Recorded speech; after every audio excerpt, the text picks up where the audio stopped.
All right, everybody. How are we doing?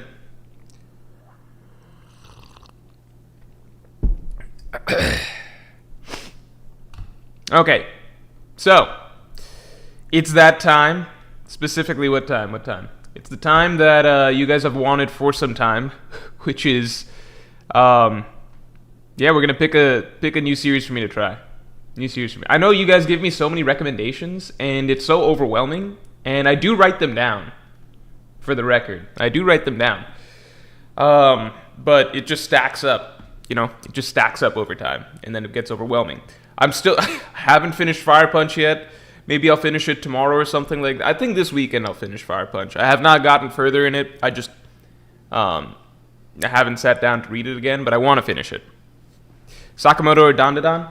Yeah, Dandadan's gonna be in the we're gonna do a bracket style. It's gonna be bracket style, not Pub Meeple. For those of you who are here for last Friday's stream, was it last Friday? Yeah, last Friday's stream. You remember Pub Meeple? We're not doing that shit again. Is there a list? Yeah. We're gonna. I'll pull out a full list. I knew he hasn't finished Fire Punch. I really want to finish Fire Punch. Fire Punch is sick. It's a really, really cool series. It's just I kind of want to sit down and finish the whole thing in one go because it flies by really fast. So I might just if I've kind of more free time Sunday, I think I'll have a free day Sunday. I don't think I've got anything planned Sunday, so I think I might just read Fire Punch. Okay, there are series that I've already read that people are mentioning. So series that I've already read, I'll give you a heads up. Kingdom, we're gonna keep Kingdom in the list because I should have put Vagabond in there. I'll put Vagabond in. Kingdom, we're gonna keep in the list just because even though I've read the first arc, I stopped after the first arc. Not because it was bad, but just because there's nothing that I took a break from Kingdom, and there's nothing really that like most stories, most manga that I've read, usually when the first arc finishes or like there's something that's happening or set up at the end of that arc that to push you to the next arc or something. Kingdom didn't really do that. Not in a bad way, but if you just read what the first arc is, it really is a prologue to the series, I suppose. So I really liked the first arc. I thought it was a phenomenal first arc. It's just I took a pause and there was nothing really making me itch to go back. Although I'm sure the series continues to get better and better. Hold on, I gotta rearrange myself a little bit here. How do I do this? This is gonna be a little difficult. I need to rearrange space a little bit on this table. You guys don't understand what I'm talking about, but it's an issue, I promise you. Whatever, I guess this is good enough. Okay, Behenort says, I'm eating ramen as Mork is about to read his second manga. Life is good. Also, I'm attending an in-game wedding? Oh, god damn it. An in-game wedding in Final Fantasy XIV for my friends should be fun. Okay, it's just like, you know, you kids these days, your in-game weddings and stuff like that. Back in my day, there used to be real-life weddings, but it is whatever floats your boat nowadays. I don't know what the kids do nowadays. I don't know what this Gen Z stuff is. Fushizumi, thanks for being a member, a Yonko tier member for 10 months. Dandadan is so good, great art, solid comedy, amazing shonen feelings, and fast binge speed, kind of like Chainsaw Man. My thought with Dandadan is, what if I just wait for the anime, though? I'll put it on the list, but that's just kind of been my thought. I didn't put it on the thumbnail for that reason as well. Zay says, read Return of Mount Hua Sect. I promise you, not a single soul other than you is going to vote for that, because I don't know who the fuck has ever heard of that. Undead Unluck? Yeah, I'm in Undead. A series that I've already kind of been trying, like kind of far along, I'm not going to put into the list.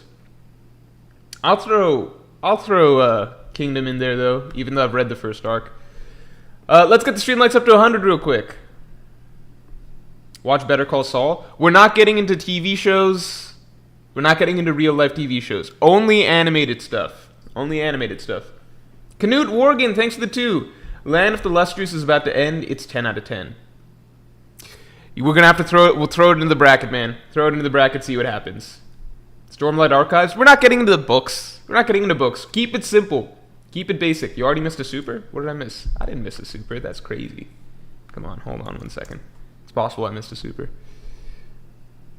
Straw Chaco, thanks for the 5. Hi, Morj, happy Friday. I don't think it counts as an anime, but I nominate Arcane. It's only one season. If not Arcane, then I vote Cory in the House. I've seen Cory in the House, and it is the best show of all time. But, Arcane, so many people have suggested... I'll throw Arcane into the list.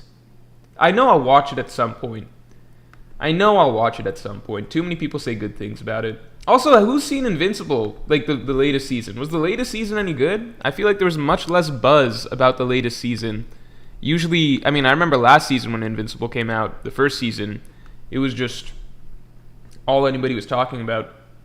But books are cool, says Florian. I know books are cool, but I'm just not... I haven't been reading books in some time. Breezy2X says, who got better hands, you or Brago? Probably Brago for the moment. But give me a year.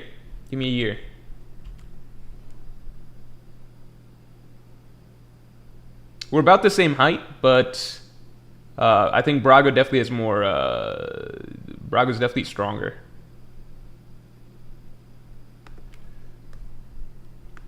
But once I finish my boxing arc, it's over.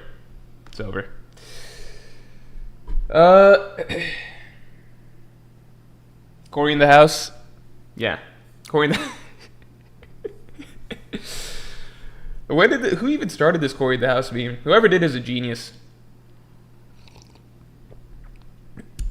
With prep time, it's me. I defeat any One Piece YouTuber with prep time. Because if I can defeat the Straw Hats with prep time, if I can defeat most Admirals with prep time, I can defeat any YouTuber with prep time. That's guaranteed.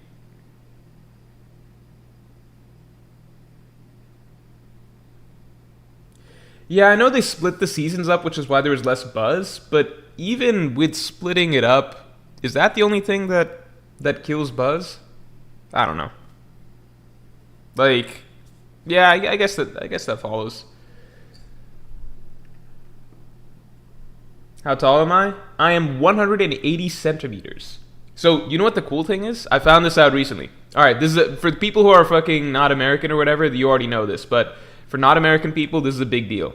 Okay? So, you know how in America, the cutoff line for being tall is 6 feet. If you're 6 feet and up, you're traditionally tall, right? That's kind of the...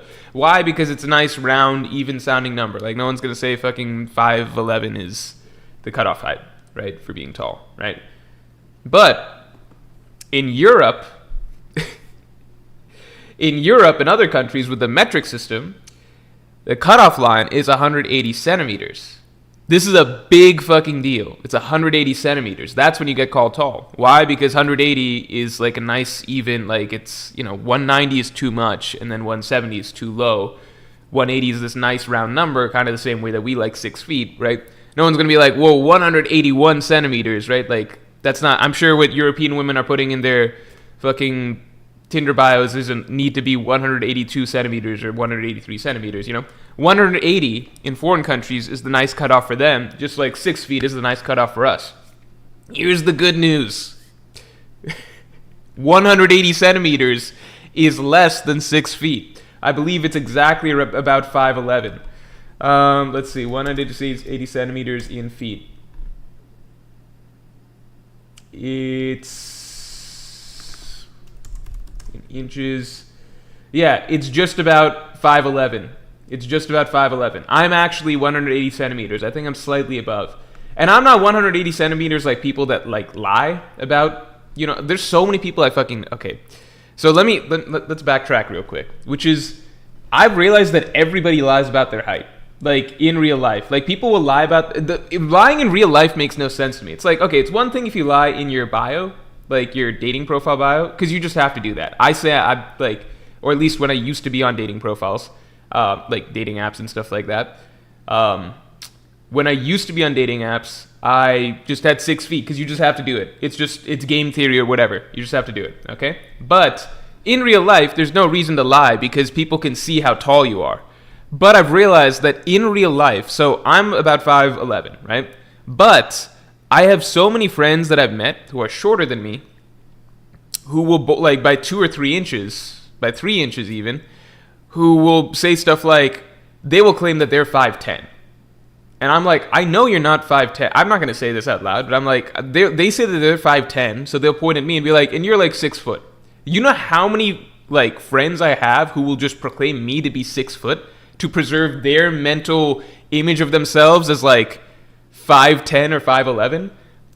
So many guys do this. I like, for me, I'm just honest. I like, if somebody in the wild asks me how tall I am, I just say I'm like 5'11". The only place I lie or have lied in the past is on dating apps. That's it, where I put 6 foot, just because you have to. That's just the way life is, right?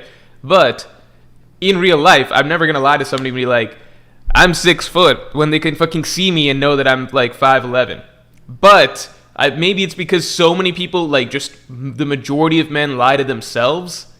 So like, if I said I'm 6 foot, that just plays into their mentality of like, oh, and I'm like 5'11" and 5'10" or 5'10" myself. So of course this guy said, like, it's just bizarre. The lie runs so deep. It runs so deep.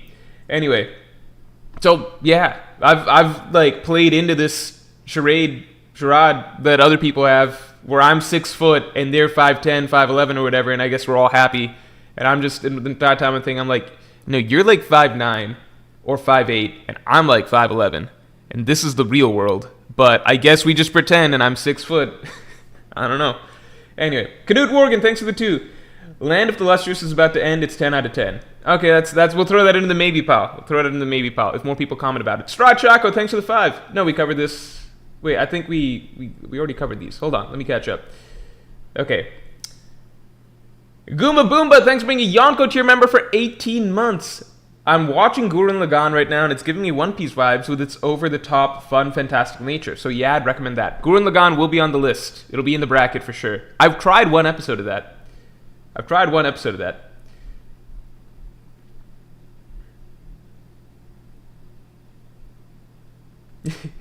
Straw Chaco's asking, boxing update, still training with Latino Mr. Miyagi? No, between the move, I've not had really time to go get back into it. But I've been doing my jumping rope. And I've been practicing my form like a little bit. So when I go back, I'll look less sorry. And hopefully get a better practice in. I'm going to do one more session with that dude. And then if I think that's bunk, then I'm just going to switch to the group classes. That's my plan. Jonathan Sherman, thanks for the 5. 100% should watch X-Men 97. I'm not fucking watching some X-Men show. That's no insult to X-Men fans or whatever, but I don't know.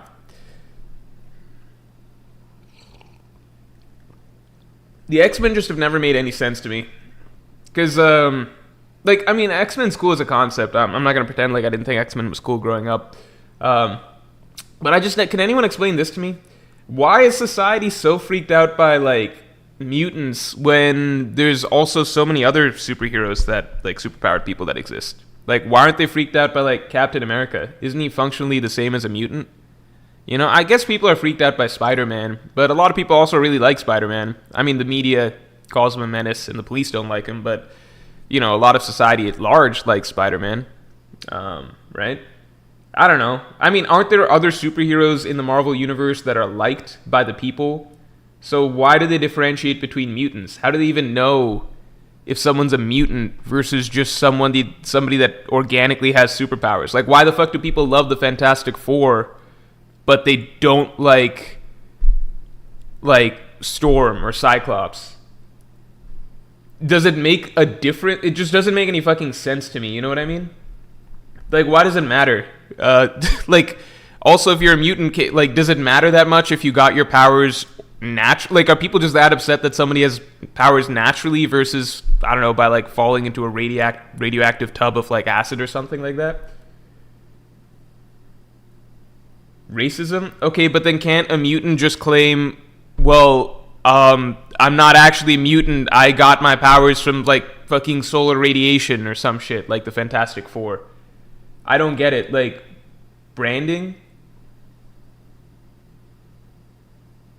Steins Gate? Steins Gate's my favorite anime, but I've already seen it. It's my favorite anime that is not something that I've read as a manga. That's what I mean. Like, I guess if my pure favorite anime is probably Hunter x Hunter, but I also experienced that as a manga, so I'm like, is it because, I don't know.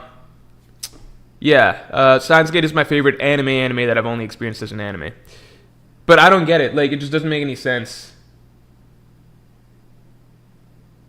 Yeah, I know Marvel comics are separate, but now, like, they initially I assumed they started off separate, but now they're all connected. So now doesn't the concept of X-Men make no fucking sense?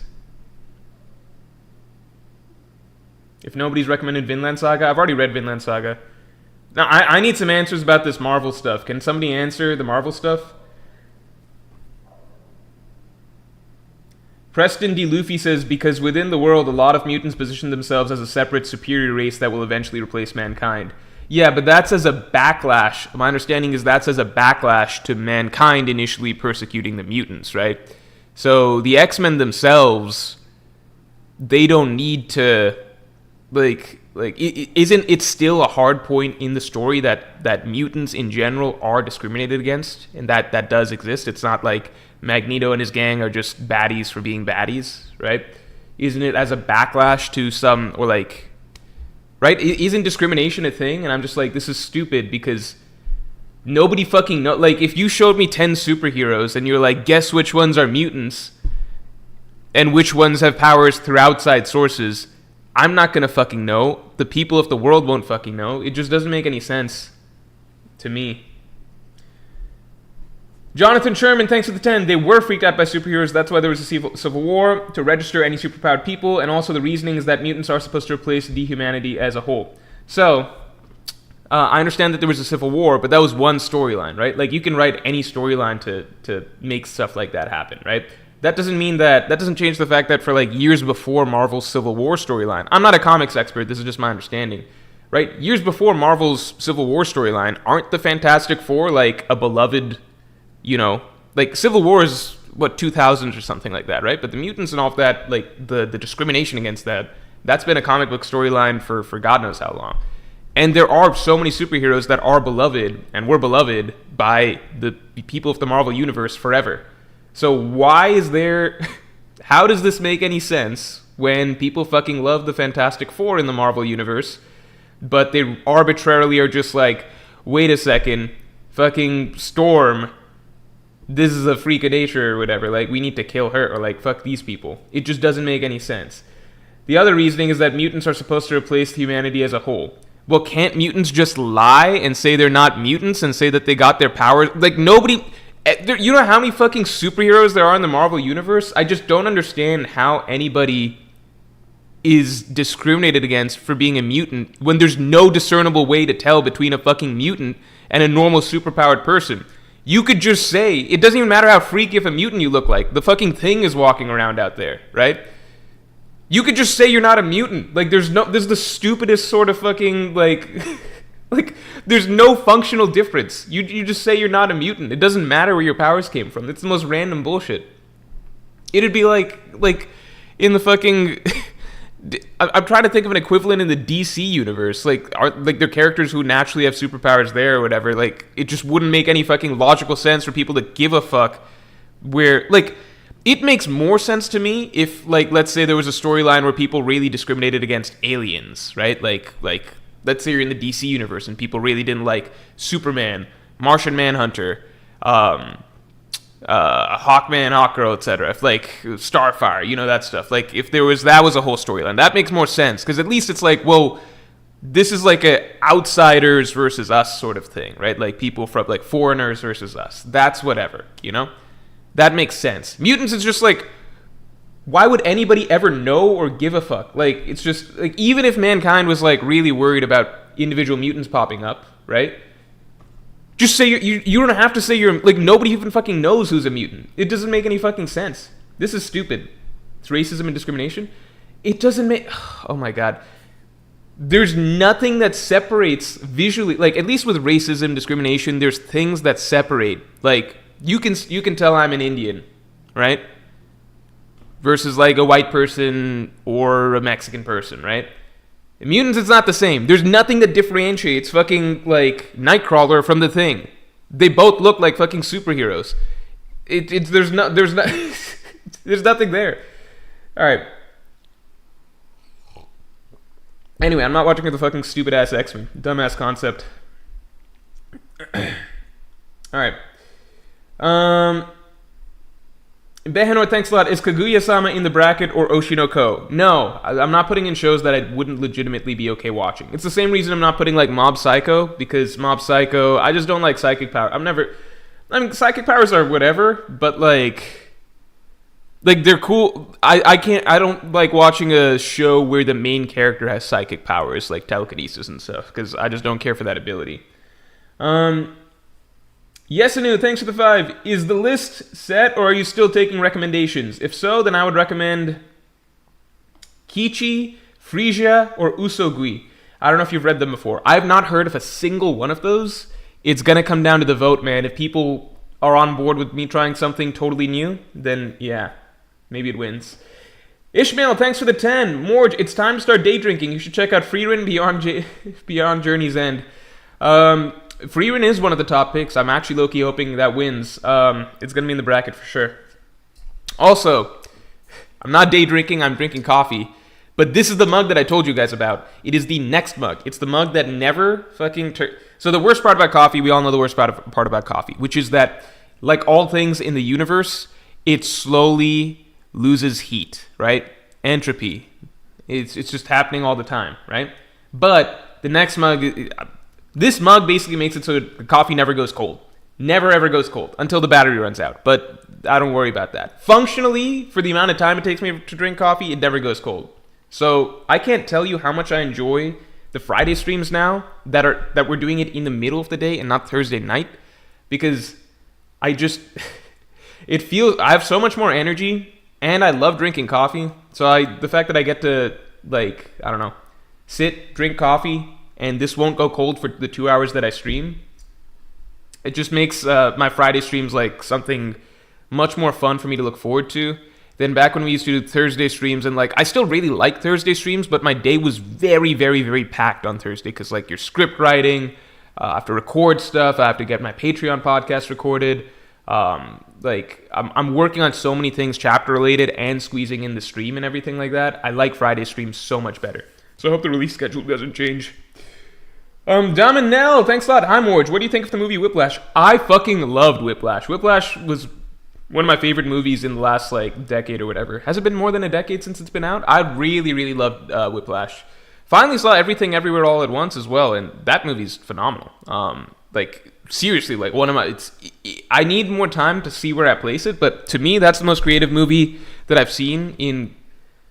I can't even tell you how long. Like, it blows everything I've seen in like years, and like in terms of movies that have come out in the last decade or so, I can't think of a more creative movie that I've seen than that. And it also, like, for me, I love the multiverse concept, etc. I love that quite a bit. I don't like the way that it's done in, you know, standard superhero movies and stuff like that, but I feel like that's one that tackled it in a really, really, really, really, really like authentic way. And just the concept of you, who you are, the endless possibilities of you, the decisions that you make, the potential you have. I think it just covers so many, and it's just a really, really feel good movie. Direction, some of the scene direction was really, really brilliant. I don't know. I loved Everything Everywhere All at Once. So I don't know how I got on that, but I don't even know where to place it. But it's going to place really, really high. I think it'll. Yeah, for me, I think it's genuinely one of my favorite movies that I've ever seen. And I haven't said that in a minute. It's been a long time. What was I saying? Whiplash, though, I loved. I loved Whiplash. Whiplash was... I think the Whiplash was one of the few movies where I'll go back just to really, really watch a fucking tense, uncomfortable, dramatic scene between two characters. Like, I will just go back and watch scenes from Whiplash just to see just the sheer tension between characters in those scenes was so fucking palpable and like gripped you so well. The acting performances, obviously, but the writing, everything about it was just one of my favorite, just straight drama movies that I've ever seen. Whiplash is great. I love Whiplash. Jonathan Sherman, thanks for the 10. Oh no, we covered this. We've covered this. Okay. Behano, thanks a lot. Morj, not gonna lie, I also laughed at the idea of video game wedding, but then when I was told that the couple in question is for real and that 14's community takes this shit seriously, also it's tomorrow, lol. I don't even know what to say. I don't even know what to say, which is, I'll just keep my thoughts to myself on that. But I guess when it matters to, it is, if it matters to you, it matters to you. Not you specifically, but everybody's got their own. Who am I to judge other people's walks of life, I suppose? I do want to play a Final Fantasy game at some point. This is not selling me on it, but just as a side note. Marco, thanks for being a Yonko tier member for 10 months, man. Mob Psycho isn't about the powers, actually. I've never been into psychic MCs either. Involved Mob Psycho. It's more of a comedy and a thoughtful manga. Okay. I guess. I don't know. But there's clearly psychic stuff. I don't know. Telekinesis just isn't fun for me. For whatever reason. Justin Holland, thanks for being a Pirate King tier member for 18 months, man. Always good to see you. Okay, so this is based off of the last video. One, I believe a moon representative could be Luffy's ally, while Blackbeard represents the eclipse or new moon.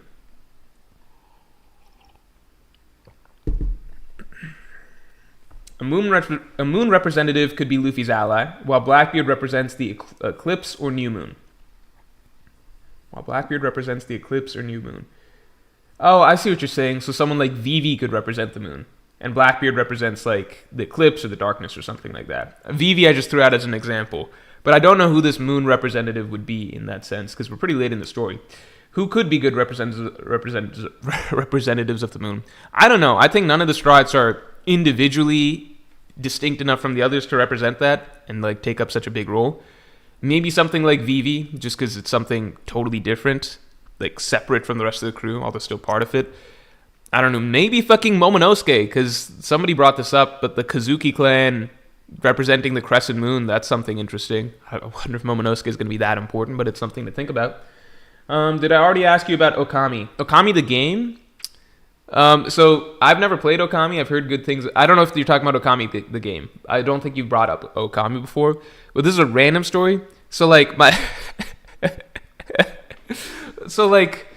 I think like this must have been like 2018, 2017 or something like that. But like my friend who had just started a job, he's an engineer. Like he was telling me about how this is so random. I just think of this every time Okami comes up. My friend who had just started a job, he was telling me that there was this girl that he worked with who was gushing all day about like how excited she was because like Okami was back on sale or like a remake or something like that. Like let me see. Okami game remake? Was it a remake? A remastered? Okami HD maybe? I think Okami HD. Yeah, this fits. So Okami HD came out, and she had been talking about Okami a lot or something like that, and like because she loved the game, so she was really excited for Okami HD to come out, and she'd been talking about that a bunch, and finally the day came when like the game came out. And she came to work, and she's like, I played Okami all day yesterday, and I cried the entire time. And and he thought that was really, really funny. And then he told me this story, and I thought that was really, really funny. It's not funny, it's just like such a nothing story, but this is just what I always remember when I think of Okami. I'm like, oh, Okami, that's that game that made that made that one girl I never met cry for like a full day. That's crazy. It must be a good game, I imagine. I don't know. It's not a funny story, it's just my memory association with Okami. I'm like, Okami, oh yeah, that game. It must be a good game. Anyway, let me catch up on these. Hold on, before we get into the voting. Okay. Covered this. Electro Yellow says, "What are your thoughts on Evangelion?"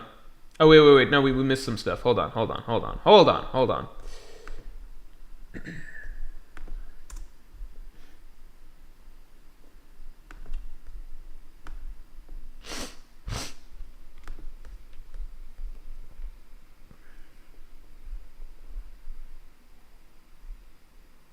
Banhort says, X-Men are meant to be a metaphor for racism and homophobia, and there's actually a group called Inhumans that are a metaphor for xenophobia. That's all I know, and I only watched one episode of 90s X-Men. I get what X-Men are supposed to represent in the real world. I'm just saying that it makes no it's a poor metaphor for the real world because it doesn't fucking apply. Because in the real world, there are things that get you, how do I say this? In the real world, most things, racism, homophobia, etc., it's because there's aspects of you and who you are that are immediately identifiable, right? Or things that you do or things that you have to hide about yourself, right? Or just visually, if it's race-based or something like that. These are things that matter. Mutants, it's there's no fucking difference to your existence versus you versus the thing, unless you're specifically going around telling everybody, like, hey, I just want you guys to know I'm not like the Thing or like Spider-Man or whatever. I'm different because I'm a mutant. There's just nothing that's there's no reason for mutants ever to be discriminated against unless they're fucking specifically going out of their way to let people know that, hey, I know there's 1 million people in the world with superpowers and stuff, but I fall into one specific category of this. So, 1, mutants can't be discriminated against the same way that people in the real world are discriminated against. 2, there's no logical reason for why the people in the real world should care that much. If you care that much about mutants, why don't you care that much about all these fucking Asgardians that are showing up? Aren't you why not write a storyline that you're worried about the Asgardians fucking taking over humanity or something like that? Or all this other, but there's so many fucking superpowered people in the world. Why aren't you just worried about superpowered people in general taking over the world? It just doesn't make sense given the context of the world that they live in. If X-Men were in the movies, X-Men are the only thing that exists, right? Because they're not part of the MCU. In the movies, shit makes more sense. In the comics, no. It's just oh my god, I hope I don't get discriminated against for the specific source of my superpowers not being falling into a tub of acid or being bit by a spider, but being something totally organic. It's not like anyone would ever fucking know. In fact, how did mutants even know that they're fucking mutants? How did they, Peter could have just never even realized that he got bit by a spider. He put 2 and 2 together to realize it, but if he hadn't, then maybe he would just walk around thinking he's a fucking mutant. People get their powers from the most random bullshit ever. It's just the reasons for society being the way it is in Marvel makes no sense, that they would actually care about mutants that much.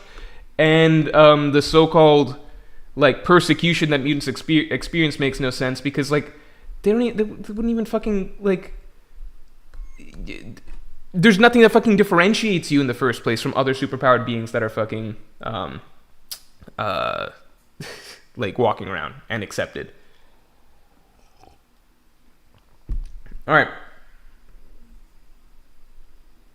Josh Gerst says, that's understandable, but I'm pretty sure you're overlooking some concepts. I don't think so, because the reality is that, way back when these comics started coming about, right, Superman, Batman, Detective Comics, stuff like that, Marvel, obviously, they weren't planning all of this shit that comes up down the line, right? They were just coming up with concepts, putting them on paper.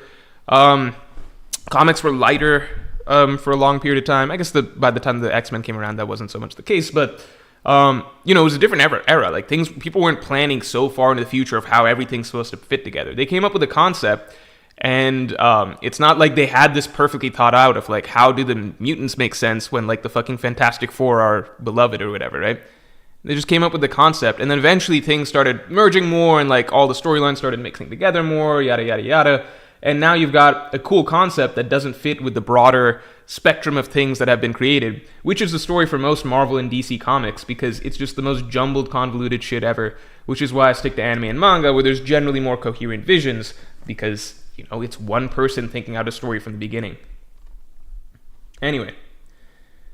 Red Agrid, thanks for being a Yonko tier member for 5 months. How would you feel if Oda stopped drawing and let his assistants handle the artwork while he continued writing, leading to fewer chapter breaks? That's a really good question.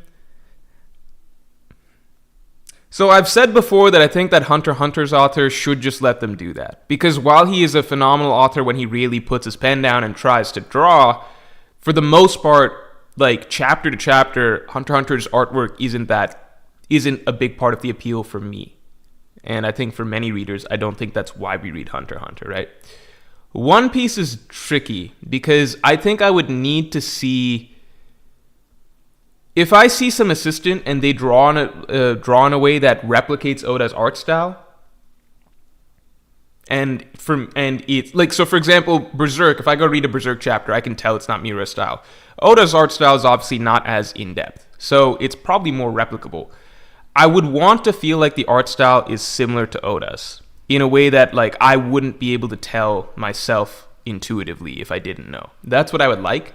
If an assistant could do that, then yes, I think I would be okay with that, because I think it's just better for the series. Like, Oda gets to spend more time on the story and his vision, and the character writing and all of that stuff, which I think is ultimately what most of us value One Piece. Like, we like One Piece's art, I think, but I think if you ask people what's your favorite thing about One Piece, I think art would be, it might not make even top 10 on the list if you're listing off the things that you like most about One Piece, you know? Whereas, so to me, it's like a win-win, because if you have one assistant just drawing, and this is assuming that they can mimic, if you have assistants drawing and you're assuming that they can mimic Oda's art style, then one, maybe we can get back to the more clean artwork that we used to have before Oda had to like fit more and more, like time constraints and fitting more content and shoving, etc. But if they just get time to draw, then maybe Chapter's artwork gets better and the story gets better. I think it's just a win-win for me. I get that for artistic integrity. The thing is that I've read from interviews that for mangaka, they're never going to think like that, because for mangaka, for them, the most fun part is genuinely drawing the story. They're almost artists first, and that makes sense if you think about like mangaka growing up. Like, it's people who are drawing and creating stories, so for them, that's always going to be the meat of what they really, really love, right?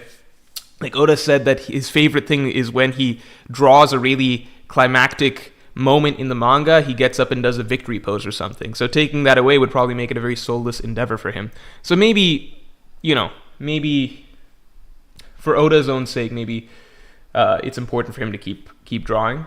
So, I don't know. Ramen Stains, thanks for being a Yonko tier member for 18 months. X-Men don't really make sense in the Marvel universe, but they tried to make it work. Normal people have a gene which makes them afraid of mutants on instinct. That's weird, but okay. That seems very contrived, but I guess they figured out that, hey, we need to write in something for this to make any sort of sense.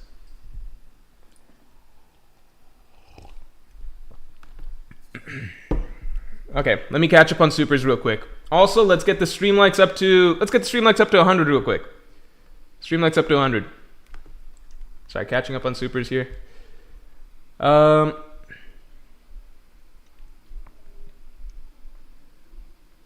Covered this.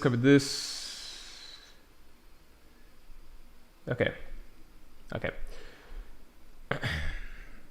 Electro Yellow says, what are your thoughts on Evangelion?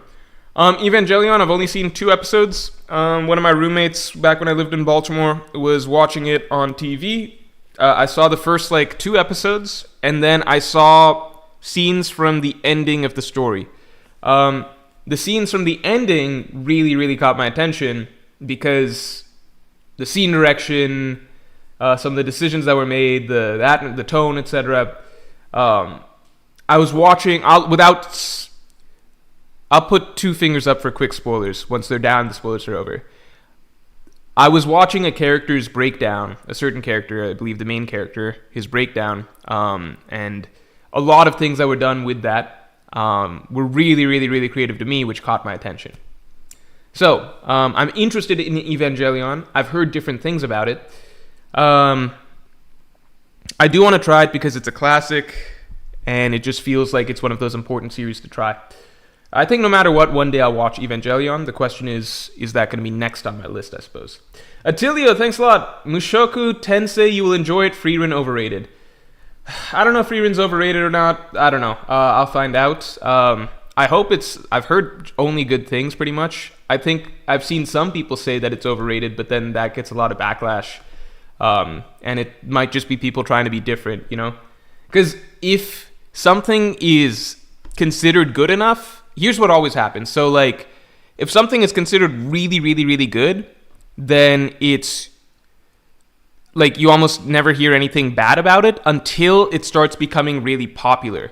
And once it's something that's considered really good, but also really popular, that's when you start hearing more criticism, because like part of it is going to be an organic criticism, but part of it is just people wanting to be different or not wanting to like the thing that's really popular. That's just something that's just generally true, you know? It's like, oh, well, like everybody likes this, you know what? It's overrated. You know, that's just kind of a mentality that starts to pop up. I've seen it happen with things that are really niche popular for a while and like everybody just loves it, etc. And then once it blows up and like the masses are really saying that's their favorite, that's when people circle back and are like, no, it's overrated. People put on their monocles, etc. I'm not saying that's what you're saying, but I'm just saying that is a trend that happens. Marcel Beans, thanks for being a Pirate King tier member for 3 months. Sometimes I get sad and wonder about all the plot lines and ideas Oda scrapped because he can't make 30 pages every chapter. Yeah, I mean, I do think we always see traces of that shit, you know? We see traces of that. I think in the Onigashima battle, you can see traces of like several things that maybe he wanted to flesh out more, like why even have X-Drake and Apu's whole little side storyline when it doesn't go anywhere? Like, things that maybe he thought were more interesting that could develop into something more, and it's just like, forget it, you know? Then you just have to stick to the bread and butter. So, but at the same time, I think maybe it prevents the story from getting too bloated. So it's something to consider. Nolan Nguyen says, Morj, you should try Eliseed. Okay, again, we'll see what makes it to the list. The way we're going to do it, we're going to start the list in a few minutes. We're going to start doing the list in a few minutes, and holy shit, is it... Oh, it's... Okay. Thought I read the time wrong.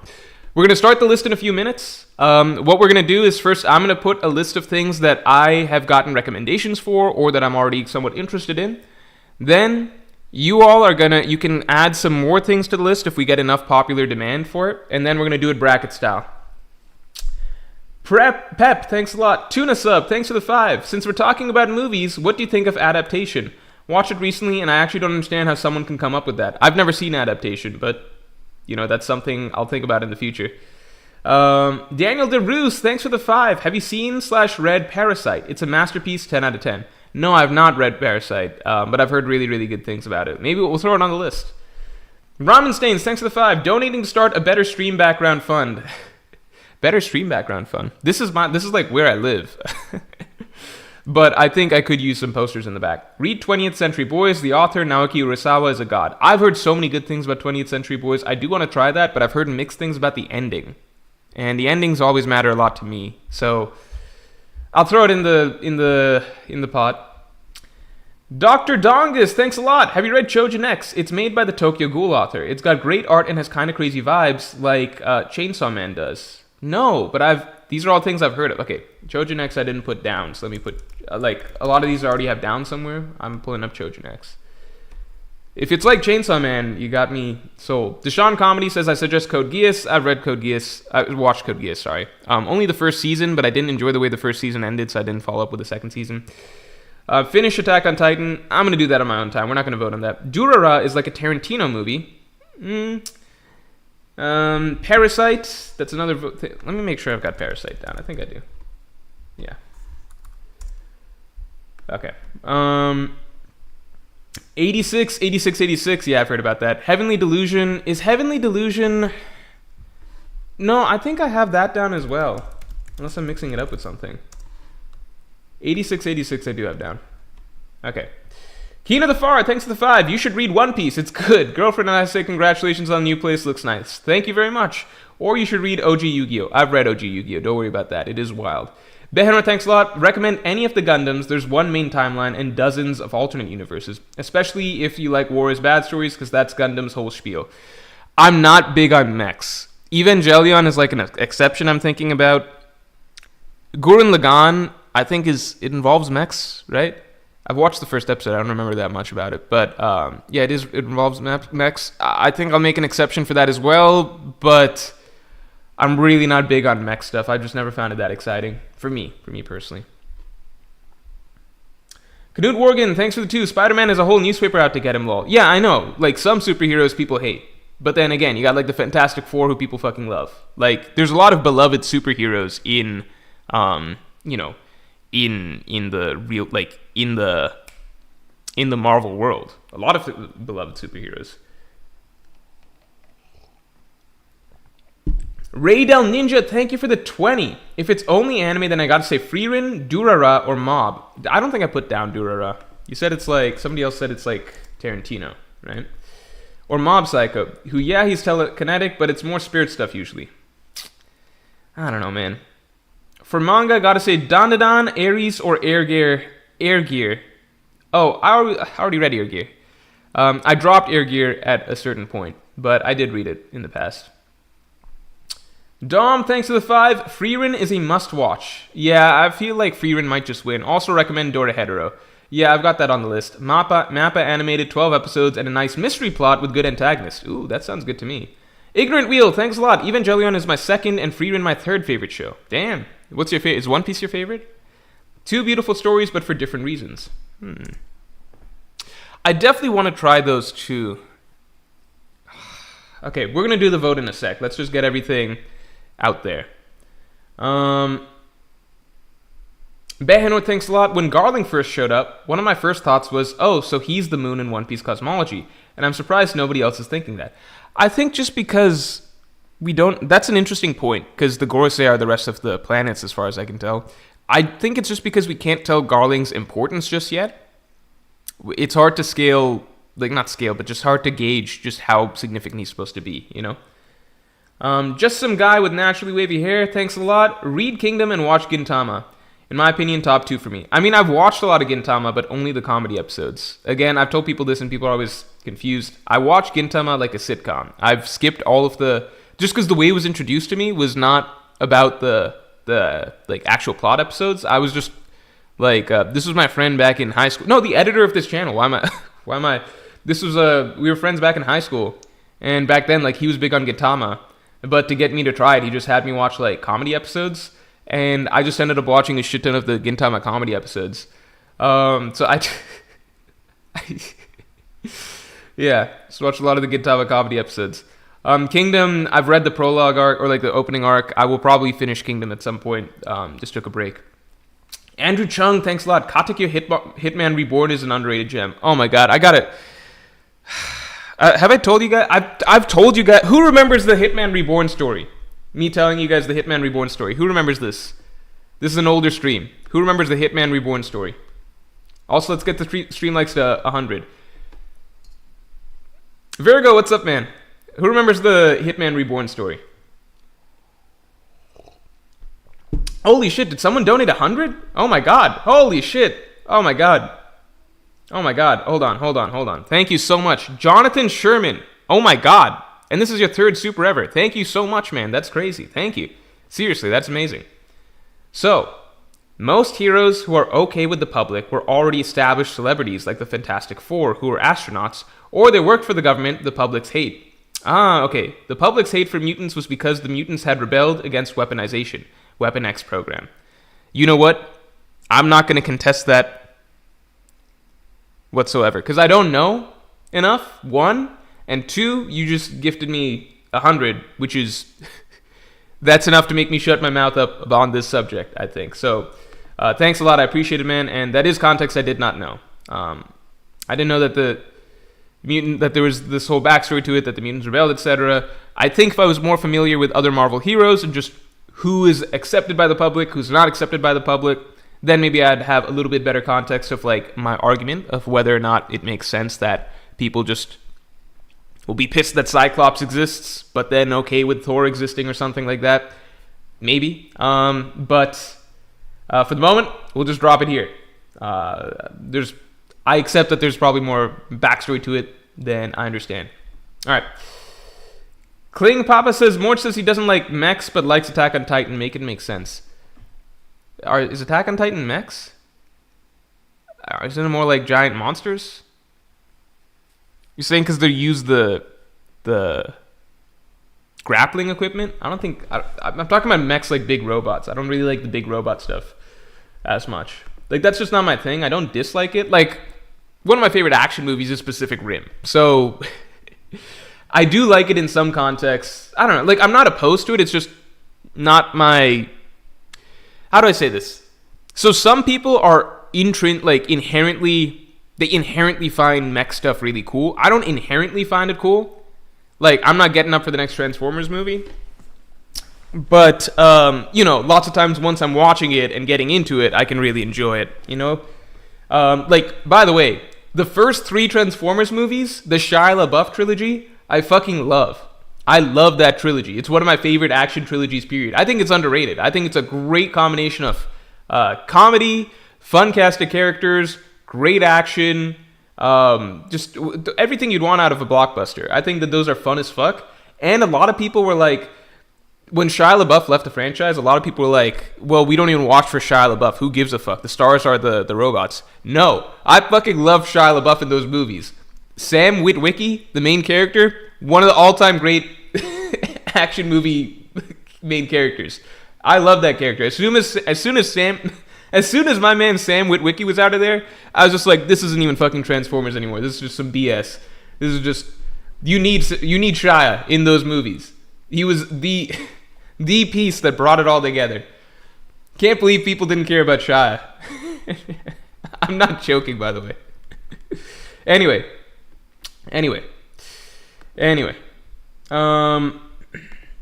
We got to get through this shit. Hold on.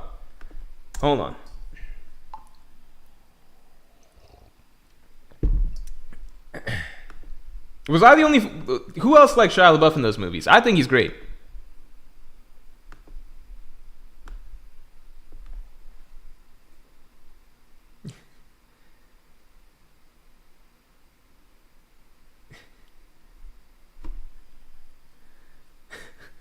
Goku says Morj should make a 40-minute Shia LaBeouf analysis.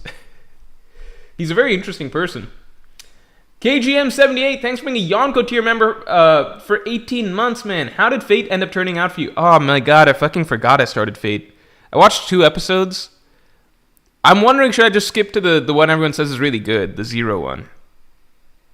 Because, I mean, I didn't really give it much of a chance. To be fair, the first episode was like 45 minutes, so I feel like I've watched the equivalent of like more than 2 episodes. The first episode was like extended. I imagine it's really good. I think like it's too early for me to judge it. I think I just there's nothing that really pulled me in. I get that the animation's probably really good. I'm sure it'll get. Maybe I'll give it a few more episodes. I should. You can't blame a series. You can't judge a series just off the very beginning. There's just nothing that really pulled me in. It's one of those things where it's like, when you got free time, your free time is valuable. So my thoughts are basically like, I could do something I enjoy or like push myself to get further into the Fate series, which I then might enjoy. And I usually am just not inclined to do that, to the point that I ultimately basically forgot that I even started it. Personally, I think Zero and Unlimited Blade Works are great, but the spin-off shows were pretty bad. I don't think I'm watching those. I forget what I'm watching. I think I'm watching Unlimited Blade Works. I'm watching whatever's the first one you're supposed to watch.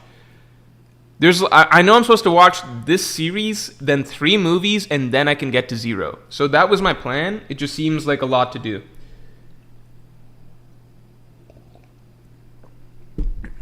Justin Holland says, don't forget my super. I'm catching up on supers. Give me a sec.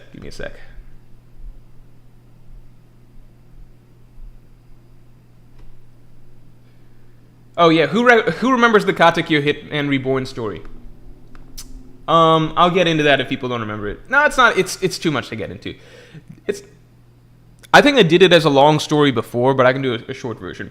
Daniel DeRoos, thanks for the 2. Please tell me, have you experienced Parasite? Nope, but it's on the list. It's on the list of things that we're going to be putting down.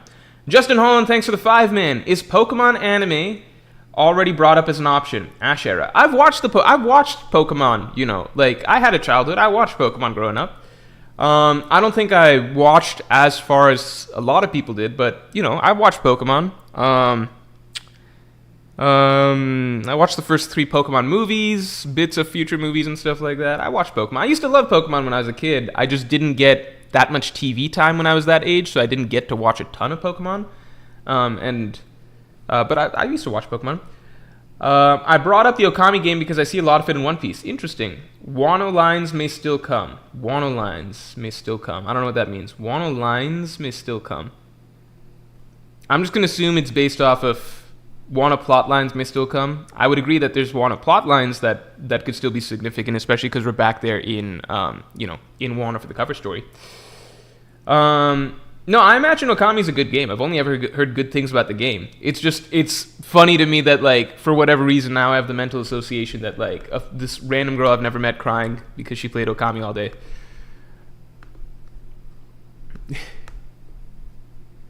I feel like, I wonder in 20 years if there's, like, a game I'll go back and play and, like, feel that way.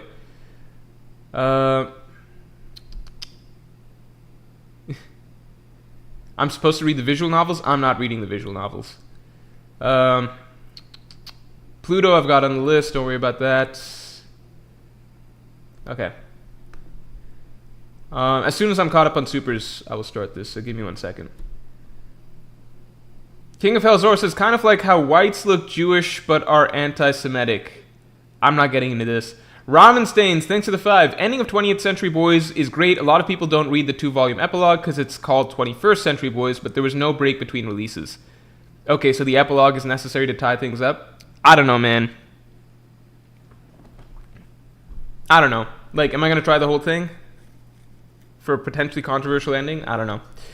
English 1D1, thanks for the 2. I say Bakano is greater than Durara. Same author, think more for you. I've heard of Bakano as well. Jonathan Sherman, thanks for the 5. They identify mutants by scanning for the X gene, usually through the use of sentinels or DNA testing of the general population. Okay. Oh, that's what sentinels are. I do know about that. That is interesting. That is a big deal. But my question is, like, why does the government care so much about them when there's other superpowered beings that just exist and pop up out of nowhere? Right? Like, there's got to be more general superpowered beings than X-Men, right? Isn't that right? If we did, like, a just straight-up list, aren't there just more general superheroes, etc., than X-Men? Marcus Perez, thanks for the 2. Kingdom is by far my favorite manga after One Piece. I know that there's a tremendous amount of overlap between One Piece fans and Kingdom fans, and it offers similar things. Lots of times when I say Marineford is the best war arc in manga, at least that I've ever read, a lot of people bring up that the Kingdom, there's one, forget what it's even called. There's like a war arc in Kingdom that people often put above it. I don't remember. Coalition? Might it be called that? Ki, thanks a lot. Have you read Hoseki no Kuni? No. English 1D1, thanks a lot. I know you don't like comics, but honestly recommend the new Spider-Man. Fresh start, he's married to MJ with kids, and it's just becoming Spider-Man. I don't know, man. Like, comics, they just feel... There's no direction to them, ultimately, right? Because it's supposed to just go on and on and on and on and on and on and on forever. Endless stories, there's no end in sight, there's no through line to the characters, right? It's just... whateverness being written forever, and I'm sure that I know that there's good individual storylines in there. Like, I used to read Batman comics a decent amount. Anytime I'd go to a bookstore when I was young, I'd pick up a Batman comic. So there's good individual stories in there, but like, there's no long-term sort of direction, or like, Batman's always gonna be Batman, right? Like, it's not like all the authors are teaming up to write one gigantic character arc or something like that for him. He's just always Batman. Spider-Man's always Spider. It's just forever. Just go on forever and forever and ever and ever and ever. Through the same cycles and motions with new coats of paint on them. Throw in twists. What if in this like storyline now Spider-Man, his girlfriend dies. That's crazy. Okay, now he's got a new girlfriend. Okay, now he's got a wife and kids. What if he has to deal with the death of one of his kids until it's fucking rebooted or something like that? I don't know.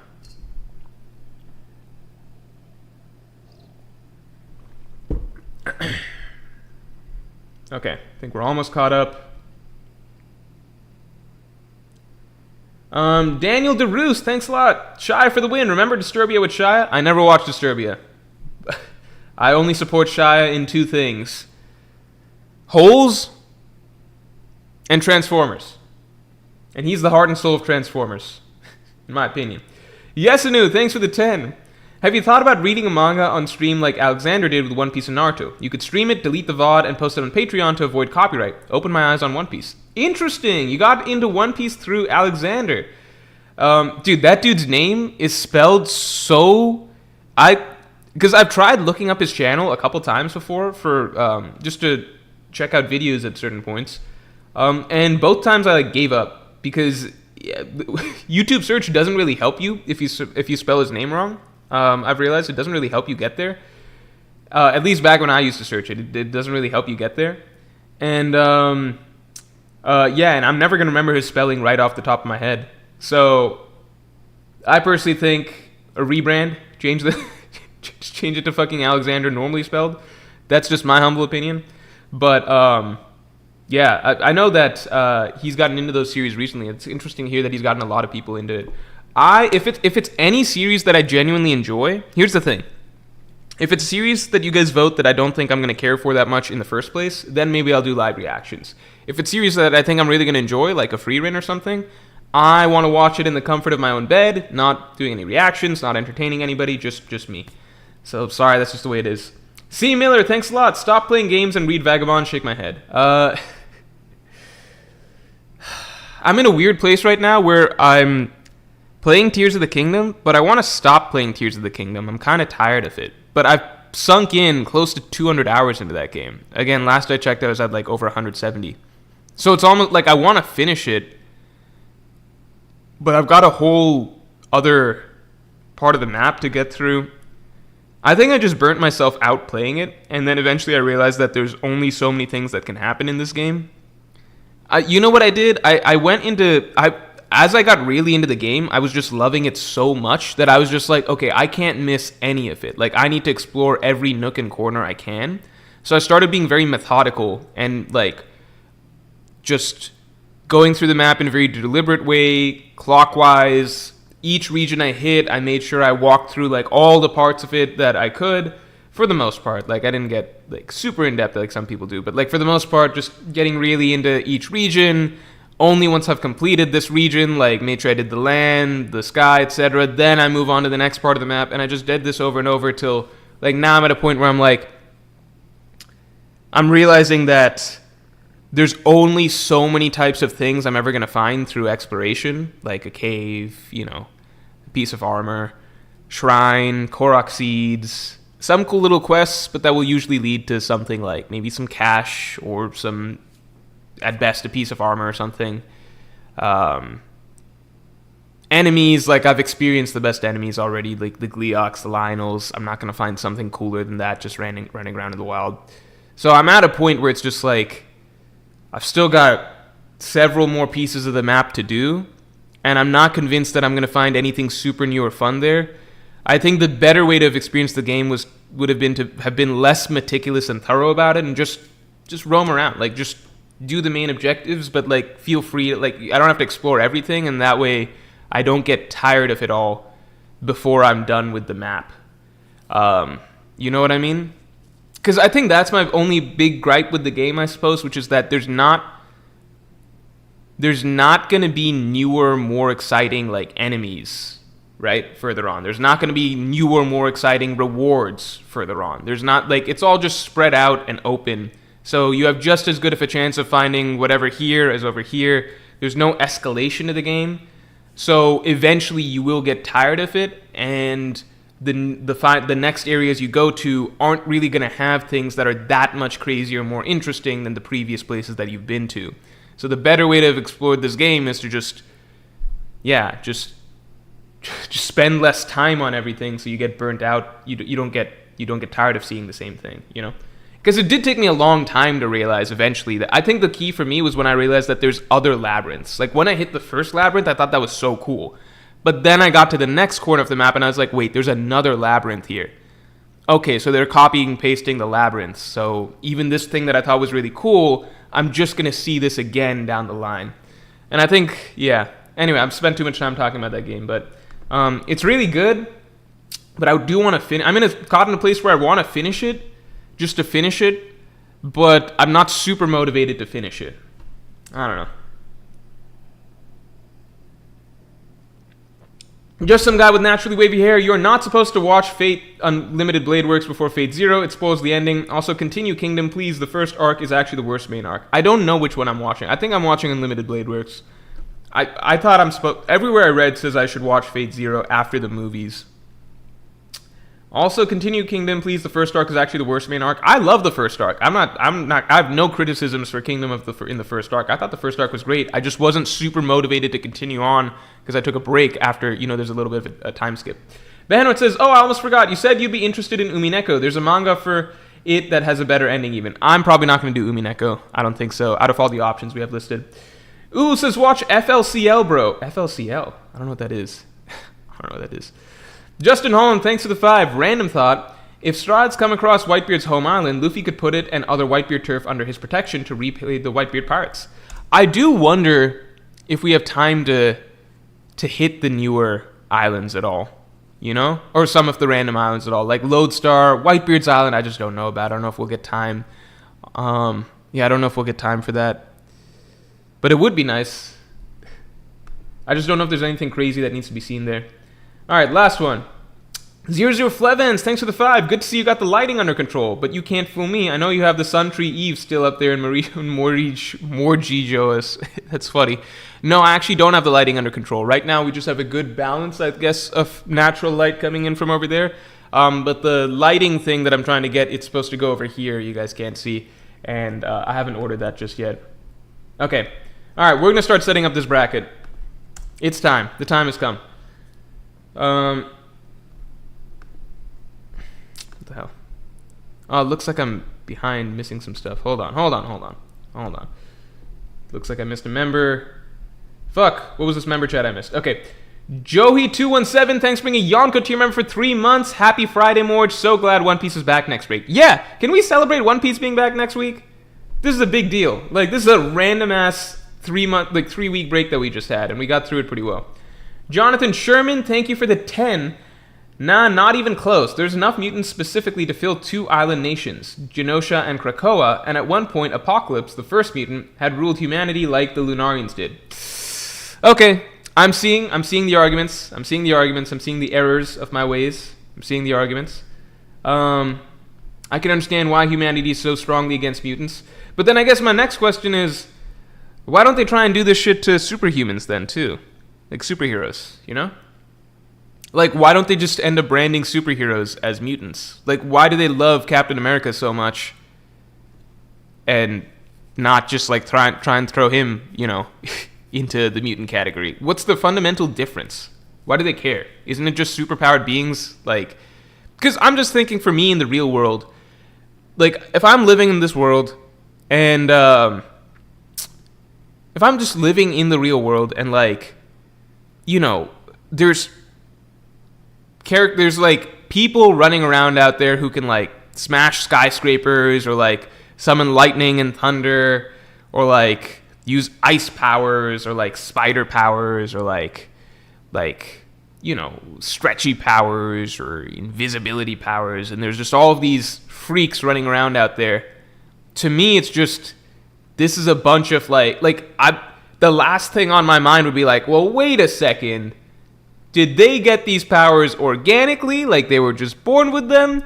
Or did they get bitten by, like, some radioactive, like, dog or something like that? Or, like, was it through a solar ray or something? Or, like, are they from a place called Asgard or whatever? Or, like, is this gamma bullshit? Like, who's even thinking of that? That's just what doesn't make sense to me. It just seems like such an arbitrary distinction in that world. To me, it's just like either you treat all them, like, it just seems very unrealistic. Like, who's even thinking about that?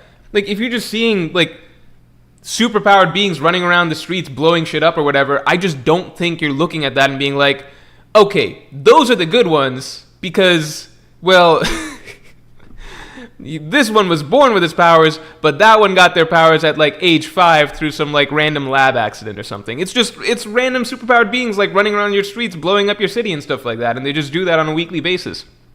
That's the unrealistic part to me, which is just, I just don't imagine people really giving much of a shit about the difference at all. That seems very forced to me.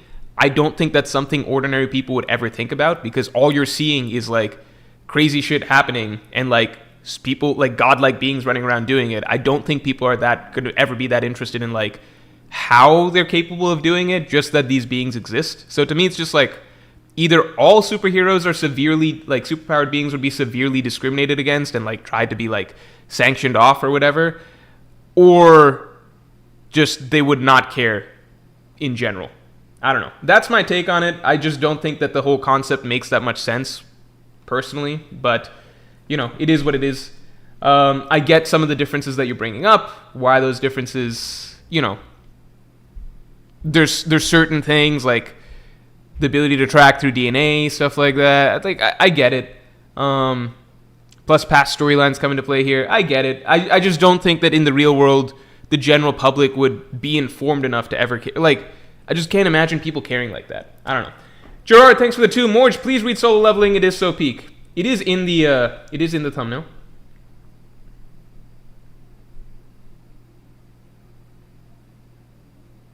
Marcel Bean says one side are accidents, the other side is the next step in evolution.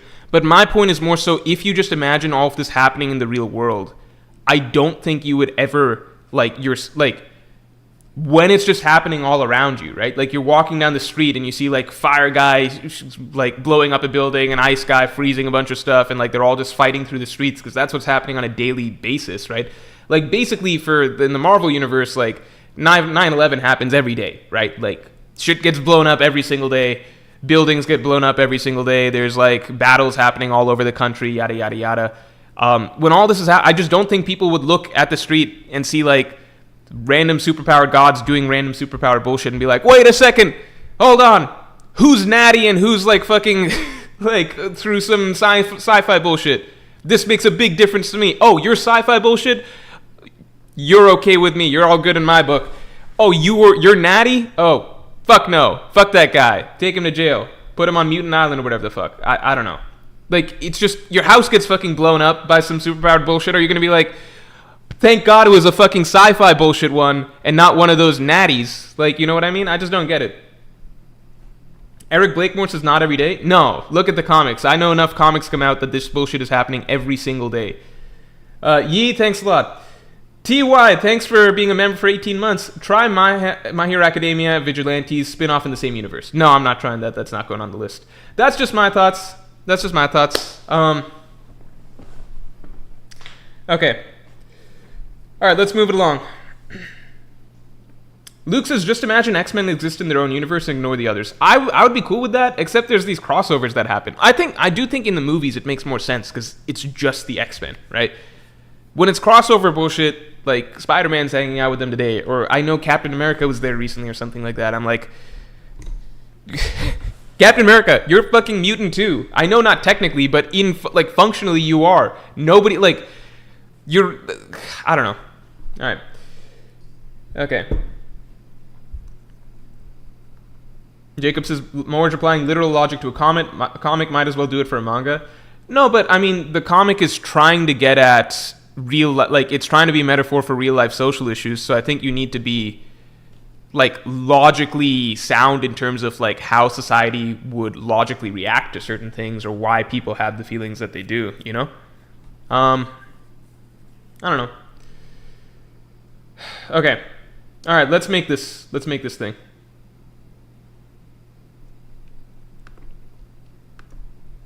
All right.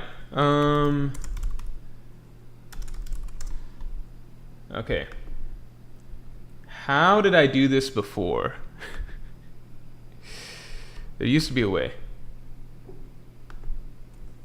Shit.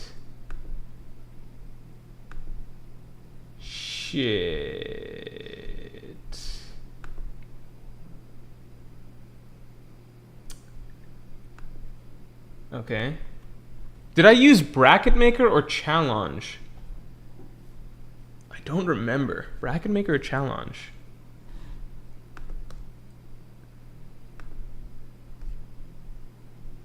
I literally don't remember how I did this before. Should have set this shit up before stream. Alright, maybe it's Bracket HQ? I think this one. Okay, okay, hold on. Okay. Okay.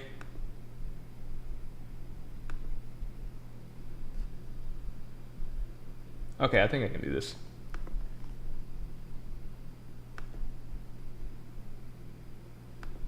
Okay, we're good. Wait, what the fuck? Where's this? I know you guys can't see what I'm doing. Oh, I see. I have to create an account. Okay, I can do that. I can create an account.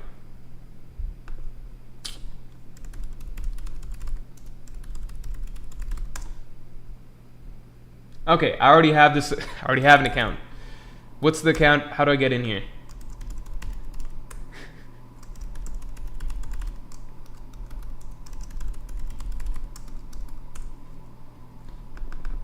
Guess I forgot password. Reset password. Okay, okay, okay. Okay. Okay. We're getting there. Should have done this beforehand, I know, but you guys just know the way shit goes. Alright. Alright.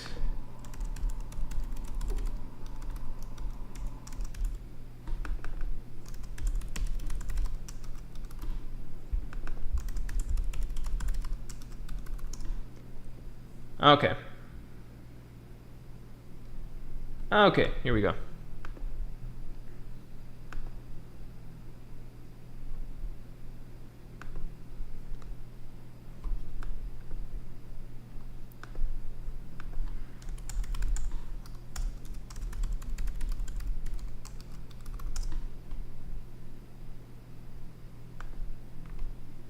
Hello?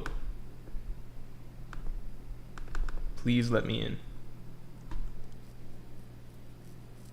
Oh my god. Alright. It's taking a moment, but it should be fine.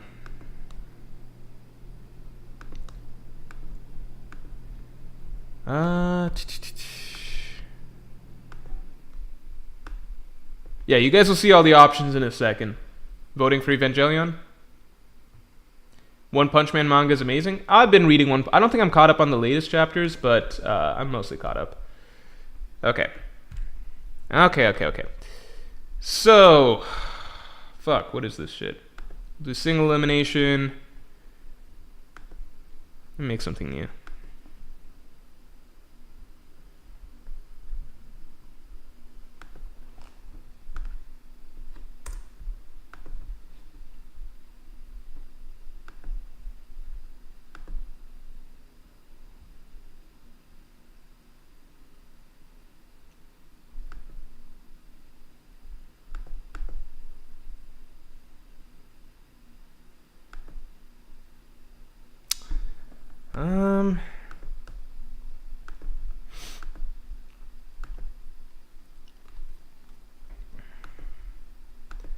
Give me one sec.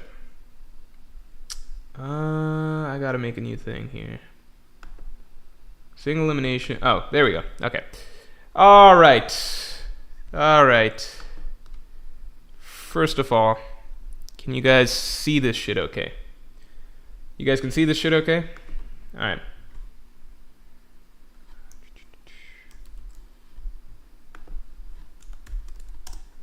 Now, next thing I gotta do is just pull up the shit that I want to see.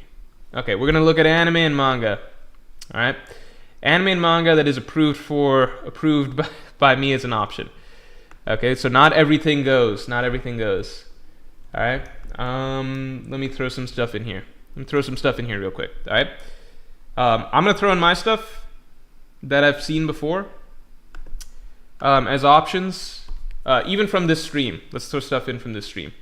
Chojin X, Parasite, Heavenly Delusion, and people were saying Durara. Okay. Now, adding things that I want to see. I'm going to throw in 86. This is not in any sort of order. We're going to shuffle this in a second. 86. Dorohedoro.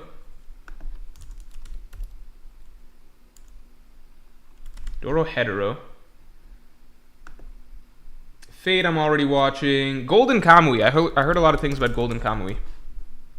Kind of want to try that. Haikyuu. I forgot about Haikyuu. This is your guys' chance to make me try Haikyuu. I've watched episodes of Haikyuu, but like this would be... I've watched 3 episodes. This would be forcing me to watch more.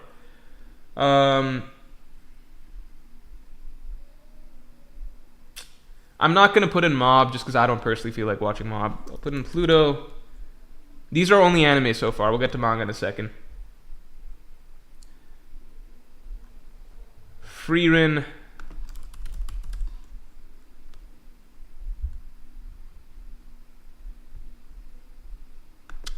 And then let's get to manga real quick. I'll put in 20th Century.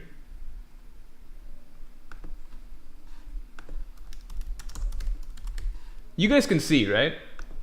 You guys can see my stuff? Yeah, you guys can see. You guys are seeing things. Okay. Free Rin, 20th Century, boys.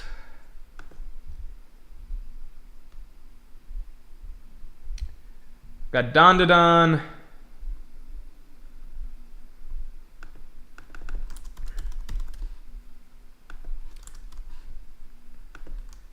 Hajime no Ippo. I fucking hope that doesn't win, because I gotta read the amount I gotta... So, let's be very clear. This is not a guarantee that I read the whole thing or watch the whole thing. This is me giving it a shot. Okay, you guys cannot make me read or watch the whole thing of any of these things. All right, this is just me giving something a shot. Got Sakamoto Days, Solo Leveling.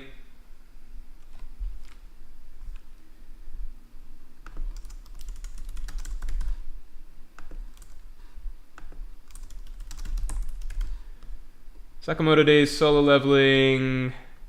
Somebody recommended The Ravages of Time. I got that in here too. Well, we got a clean 16. I think that's good enough for a bracket. All right. 16 is good. Let me shuffle the seeds. Okay. All right, we got a setup here. We got a setup. Is there anything else you guys want me to add that's like, if I see enough comments for it, I'll add it. And I see I missed a super in the meantime.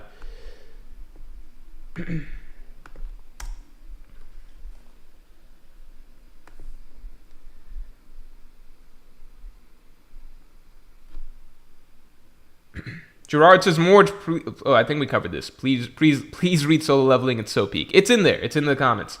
It's in the thing. Daniel Allen, thanks for the 5. Great content as always. Thank you, man. Take a break from manga and read Stormlight. Also, have you seen Dune 2 yet? I've not seen Dune 2 yet. I will watch that before it's out of theaters for sure. You can't just take a break and read Stormlight though, because those books are so fucking long. I do want to read them, but it's such a time commitment, right? It would take so long. Jonathan Sherman, thank you again for the clarification. You are the Mutant Defense Squad here, the X-Men Defense Squad. Okay, thank you for the 20. The government spread the propaganda that mutants were the end of society. As Guardians are on average too powerful to be hunted down, think Elbaf, and Captain America allowed himself to be used by the government and thus became a symbol. I said I would drop it. I should drop it. I will drop it. The points that you made make sense. I think I would need to know more about the general Marvel universe, because there's more superheroes, obviously, than the ones that I mentioned. And just the perception of the general Marvel universe, main characters. Kingdom manga, I got Kingdom in there. Isn't Kingdom in here? Am I crazy? Yeah, Kingdom's right there. Kingdom's in there. I see Vagabond. I've got Ippo. Kagurabachi. It's something that you guys can see the stuff that's here, right? Do I not have Dandadan? I have Dandadan at top. Look at the stuff I already have. Gachia Kuta. I've seen a lot of Gachia Kuta. Are people joking? Is this like a meme? Or is this like a real thing? Gachia Kuta.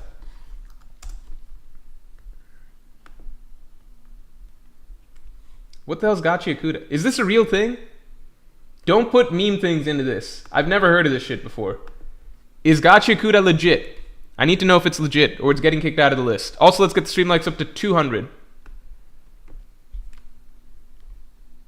My face is covered. What do you mean my face is covered? Oh, it's covered by chat. Ah, fuck. Okay, thank you for the heads up. Here, let's move this to here. Good call, good call. All right. Thank you. Morj, try Hoseki no Kuni, I beg. It's going to be up to chat. I don't know if chat's going to vote that. I don't know what that is. What the hell is Gachia Kuta? Okay. Oh, I forgot Evangelion? How to forget Evangelion? Okay. Evangelion. Gachia. I'll throw in Gachia Kuta. Gachia Kuta. It's not some mainstream buffoonery. Okay.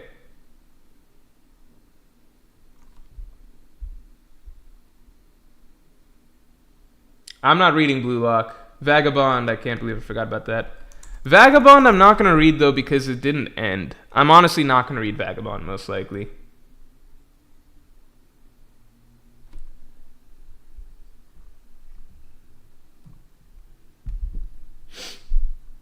Chat is unreadable because it's black and on a dark background. What the fuck? How's it on a dark well, oh, I see. Yeah, because it's going to be that. Okay, here. Hold on. You guys know that there's YouTube chat, right? You guys can just see that for the record. But I guess, you know, we need the on-stream overlay too. Come on, man. Okay. That should be better. I hope. Okay. I'm not going to read the only sports one that I'll entertain is Haikyuu. I know that others might be better than Haikyuu according to people, but I just don't feel like it.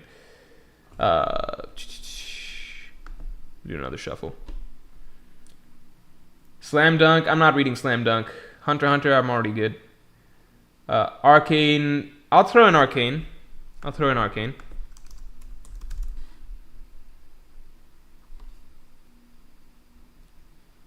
I'm not reading Slam Dunk. I've got Dorohedoro in there. Right? Yeah, Dorohedoro is there. Read Ramayana. I know the Ramayana. I've read plenty of Ramayana. I read it mainly through Amar Chitrakatha. And I watched... There's a Ramayana anime, actually. I watched this when I was in India. I actually got to watch it while it was airing live. Check this out. This is like a real thing. It aired first as like a TV show. Yeah, oh, no, I didn't... No. Oh, it was by Japan? Okay, I didn't watch it when it was airing live. I guess I watched... Like, there was a time that I was in India, and this was airing, and I got to watch episodes that came out, like, literally every week. I might watch this on stream. Holy shit. I think I might watch this on stream. Not today. But this is a great... I'm going to watch this shit on stream. This will just take me back. I really, really enjoyed watching this. And it'll give you guys some culture, some background into Hindu mythology.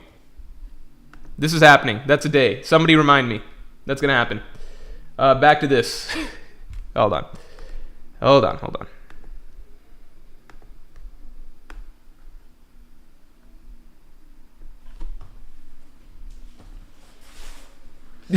Trigar says if Kingdom doesn't win, I'm offing myself. Kubera, I already kind of got Kubera rolling on the side. I'm like 11 chapters into Kubera. It's a movie, bro? No, it came out as episodes, though, on TV. I promise, I swear to God. I know it says movie. I saw it said 135 minutes runtime, but it came out as episodes, like episode to episode. At least when I was in India, it was coming out episode to episode, just on TV. Like, it came out in segments. I know that it's a movie, but how do I say this? Like, maybe it's like, you know how, like, Demon Slayer, the Mugen Train, like, it came out as a movie, but also as episodes or something like that? I'm just going to assume it was that, but I watched it, like episodes were coming out individually week after week, unless I'm crazy. But I've watched the whole thing. Kingdom better win, bruh. Grand Blue, isn't that more like slice of life stuff? I don't feel like watching that. Bakano, I'll throw in Bakano. I don't know if do I want to watch Bakano? Yeah, I gotta say, like, do I want to watch these things? Wait, did I just delete something by accident? Who saw? Did I accidentally delete something? I don't think I did, right? Did I delete something by accident? No, right? Edge Runners? I'll throw in Cyberpunk Edge Runners. Gurren Lagann. I forgot about that.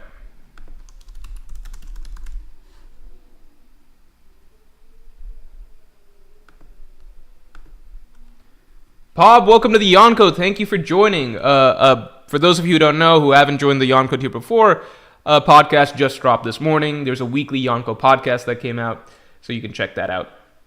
I deleted Slime? I don't think I deleted anything. I got Gurren Lagann. I didn't delete anything, right? Okay.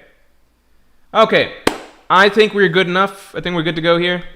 Whoops. What did I just add? Nothing. All right. Okay. I'll do one last shuffle. I think we're good. I don't want to read Mob Psycho. That's the thing. These all have to be things that I think I would enjoy. I don't know if these are all things I think I would enjoy, but they just have to be. Okay, so unfortunately, some ended up in the bad spots, early rounds. But just the way we got to vote them. We got to vote them as we get them. Donnie Dents is your favorite manga? The one that I talk about like weekly for hours and hours and hours and hours and write scripts on and do all that shit for. Okay. All right, we're starting. Let's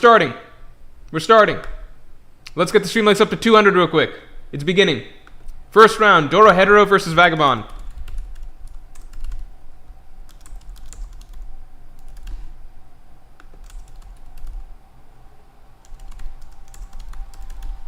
As a reminder, I will be watching... Oh, fuck. I was supposed to start the dishwasher earlier. I forgot about that. I will be watching / reading the first of whatever wins here, basically, on stream. So if it's an episode, I'll watch the first episode of that. If it's a chapter, I'll read the first chapter. Okay. Vagabond takes it. We gotta save this and get it started, right? Start tournament. Okay. Vagabond's taking it. Okay. Vagabond moves on. Sakamoto Days or Pluto? I'm really curious as to what's going to win. This is what you guys want me to try. Not what you think is the best, but just what you think would be the most fun for me to try. Wait, did I forget 86? 86 is supposed to be on here. I swear we had 80. Yeah, we have 86. We have 86. Okay.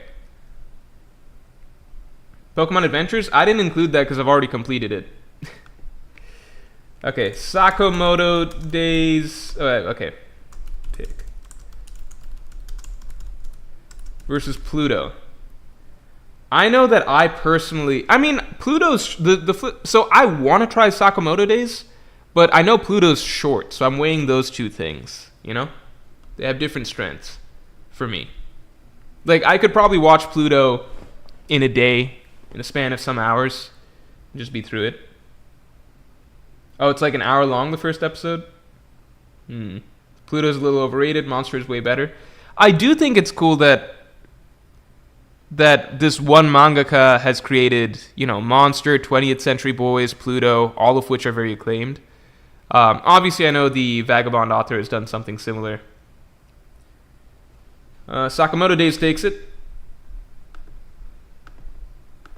All right. Okay, this is a tough one. I feel like it's going to be a tough one for a lot of people. By the way, whatever wins, I reserve the right to not watch it past or read it past a certain point. Like, I have to read / watch the beginning for sure. But if I'm not loving it, like if Ippo wins and I try like 10 chapters of Ippo and I'm not feeling it, I don't have to read all 1,000 chapters of Ippo. Okay? I imagine I'll like Hajime no Ippo, but I'm just making it very clear right now that I don't have to read or watch the whole thing. I just have to try it and give it a good try. Oh, this is tight. This is really tight. Batman for Real says Danadon is part teen romance. You won't like it. I'm not opposed to romance in stories. Steins Gate, I felt like romance was a huge part of it. And Steins Gate is, honestly, it was a really big part of it. And Steins Gate was, I said at the beginning of the stream, it's probably my favorite anime. Favorite anime, again, meaning series that I've only experienced in anime form and never tried as a manga, right? So Hunter x Hunter, my favorite anime overall, probably. Steins Gate, my favorite anime purely as an anime. Hunter x Hunter I've read as well, I read it first. Damn, this is tight. I'm going to give it 5 more seconds. 5, 4, 3, 2, 1. All right, 20th Century takes it. I'm a little bit relieved, to be honest, just because I'm sure I will love Ippo when I try it, but it is a very daunting series to get on, right? So it's like, what if I do love Ippo? Then I guess that's what I'm fucking reading. I'll just be sinking my time reading that for the next 6 months, Jerence Rambo, thanks for the 5. Why give Kid Conqueror's Haki, but he never flexes it? Do you think him having it makes him stronger? Is it a feat of what Shanks saw he would have done? Is it a feat of what Shanks saw he would have done? I might have deleted Dandadan. Did I delete Dandadan? No, Dandadan's right here. Dandadan's right here. Some get a bye into the next, just because the numbers, the way the bracket played out. Some just automatically get a bye to the next round. So Dandadan actually got lucky. It's moved ahead right off the bat. Like Arcane already starts off here, stuff like that. Edge Runner starts off here. I do think more and more now that I do think that Kid, there's something that's being stored for Kid. Just because Oda is going so hard on the One Piece side characters this arc, I think that the Kid incident is set up for something in the future at this point. So I think him having Conqueror's Haki is something that will come into play down the line. But at the moment, he is a bum.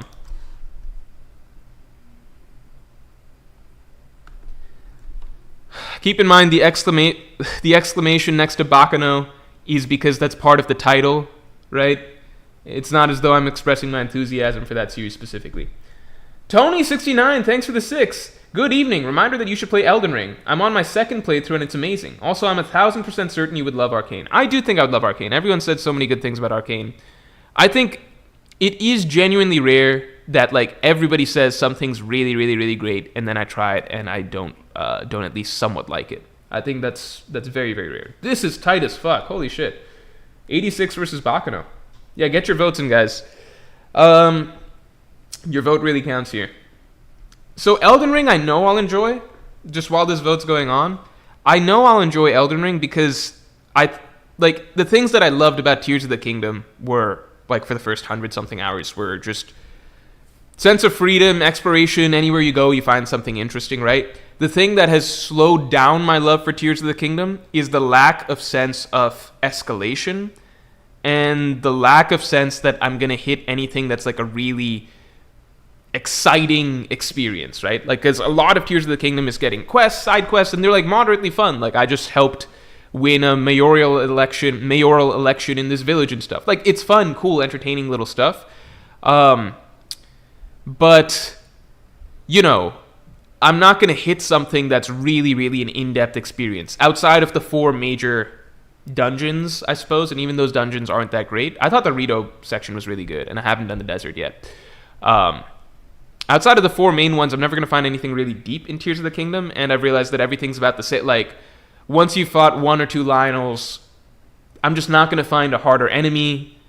Same with the Gleeoks, Whereas with Elden Ring, I imagine that it's the same sense of exploration, going anywhere, etc., but, the combat and bosses are so in-depth that, like, anywhere you go, you have a chance, I imagine, of running into something really, really, like heart-pounding, really gripping, that really, like, is a very memorable, deep experience, right? Because the bosses are so well done by FromSoft. Also, from what I've heard, that Elden Ring has, like, more of a late-game curve. Tears of the Kingdom doesn't seem to have, like, a curve in that if I'm... Like, obviously, enemies get stronger, but they're just scaling with you, right? I'm not even talking about enemies, right? Like, it doesn't have to be enemies. Like, good experiences can be something like a really elaborate dungeon, right? But I realized once I saw that the labyrinth is copy and pasted multiple places, I'm like, okay, like the further I go, I play in this game, I'm not guaranteed to get deeper experiences than I've already been getting. Whereas Elden Ring, as far as I understand, there's a curve, so like later game you will fight harder things, more in-depth bosses, stuff like that, which I do look forward to. That's my understanding. I might be wrong. Okay, so it looks like 86 edges it just barely. I will say that 86 is a series I've heard so many good things about that I did want to try that. Bakano loses. People like Bakano a lot? I didn't actually know. Okay, solo leveling versus Golden Kamui. I feel like people told me about solo leveling and Golden Kamui more back in the day. Or like at least People told me about Golden Kamui more back in the day, and then I stopped hearing as much about it. Maybe it was a flash in the pan, or maybe it was just a random period of time where I just happened to hear multiple people say about it. That happens in Elden Ring as well. So this is just some guy with naturally wavy hair. I mean, I guess that's just an unfortunate product of open world games where everything's open. But for me, I do need to feel the sense that, like, the further you go in a game, the more exciting things you can find and more in-depth experiences you can find, right?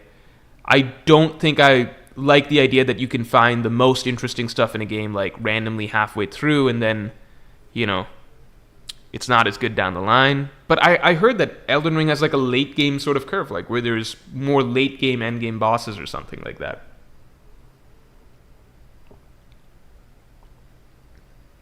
Do people mean more so in like you should just save some bosses for end game, or do they mean that like certain bosses and such get unlocked the further that you go? Because I think those are two very different things. Okay, solo leveling is just about edging it. A lot of these are tight. That makes sense because these are series that a lot of people really like. Okay, Durara versus Haikyuu. You guys want me to try Haikyuu? This is the perfect chance. You've been talking up Haikyuu for so long. Dark Souls 2 greater than Elden Ring? I've heard so many bad things about Dark Souls 2. I'm probably never going to... If I try that, it'll be way, way, way down the line. Because people have been like, look, Dark Souls 2, like, it's not as good as the other Souls. Like, it's still a good game and stuff like that. Just give it a try. And I'm like, listen, you know how like, it infuriates me when people are just like, hey, this video game, you know, it's got its flaws or whatever, but like, give it a try or something. Like, who the fuck do you think who do you think I am? Because when people say try a video game, right?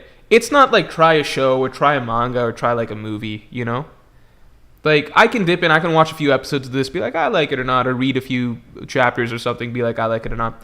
Trying a video game, you pay fucking $60-$70, right? And let's say Dark Souls 2 is on sale, right? Let's say it's a lot cheaper. Let's say you're still paying like fucking $40 or something, or $30, right? You got to pay a lot of money. And usually to get a good experience with like the video game, to actually understand it, you need to put in, like, playing a video game, it's not like I'm fucking watching a movie that's 2 hours. To get a full video game experience, it's fucking 60-70 hours or something like that in there, right? 50, 60, 50 plus or something. Dark Souls 2, I've heard, has a lot of content once you include the 3 DLCs.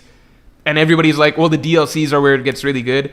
Like, no, I'm not just going to throw away like fucking $40 and like $40, $50 and spend 60 hours of my life to try something just to find out that, oh, it's not as bad as people say. Like, no, if I'm playing a video game, it needs to be a fucking really, really good video game that I'm choosing to spend my money and that amount of my time on. It annoys me when people like recommend a video game just so that the person tries it, even if they know that it's not necessarily the best experience, you know? Okay, Haikyuu's taking it. All right, let's move Haikyuu along. Frieren versus Kingdom. Oh shit! What a first round heavyweight matchup. Ooh says, are you gonna see Monkey Man in theaters? I don't know, man. Maybe. I don't know. I think it's $5 on Steam. Dark Souls 2. If it's that cheap, I'll give it a try. But last I saw, it was not that cheap. And because I want to watch, if I play it, I would play Scholar of the First Sin, and that includes 3 DLCs.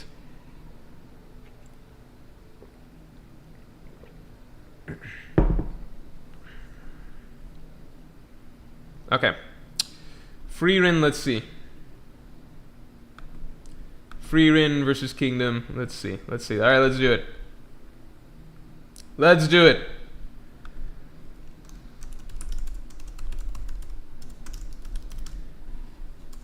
For those, okay, let's just preface this by saying I am going to try Frieren anyway. I'm going to finish Kingdom at some point anyway. Both of these series I will try. I guess it's just which do you want me to get back into first? To get into first, you want me to watch the first episode? Frieren, Frieren, the first episode I know is really fucking long. It's a really long episode. So I don't think I would have time to actually watch it on the stream. I think I might, but Kingdom, I've also read the first chapter, so I'd be picking up from where I left off, essentially. So neither of these are going to be the greatest first, experiences for today. Just wanted to give you guys the full heads up on that. But that being said, both of these series, I'm going to be trying them anyway. I'm going to finish Kingdom, I'm going to get into Frieren. So don't stress too much about this vote. Just don't stress too much about this vote. I'm going to say, I don't know if, time-wise, I don't know if I can actually watch an episode or let's see how far we go. All right, I'm starting the poll. Don't stress too much about it, right? I don't want Frieren fans hating Kingdom fans hating Frieren fans. You don't have to shit on the other series. I'm going to try both. Let's just see what happens. Oh, it's 20 minutes? For some reason, I thought that it's an extended episode. My bad. I thought it was an extended episode that Frieren opens with.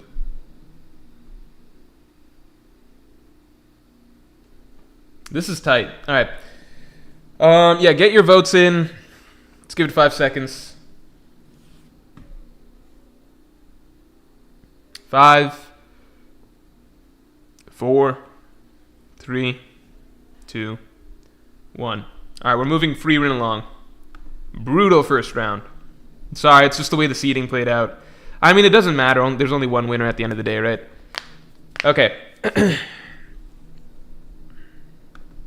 All right. We're doing Chojin X versus Vagabond.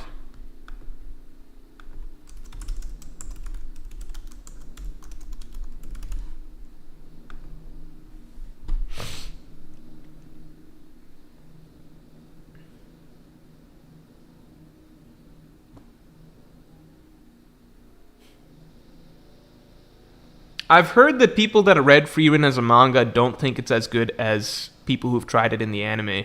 But, anime can elevate things quite a bit. I know it was a well-considered manga as well, but I've just heard that the anime, it wasn't, you didn't hear about it as much as a manga, and I know that there was more, I don't know. The anime seems to be more unanimous love. Alright, Heavenly... I still don't know whatever the fuck Gachiakuta is, but alright, let's throw it in. Heavenly Delusion Gachiakutra. Did I spell it right?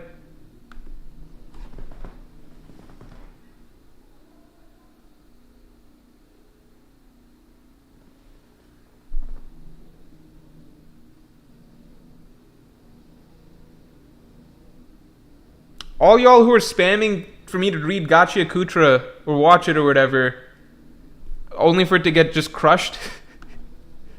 You can't even get it. Barely got a third. All right, Heavenly Delusion it is. I got more than a third. Okay.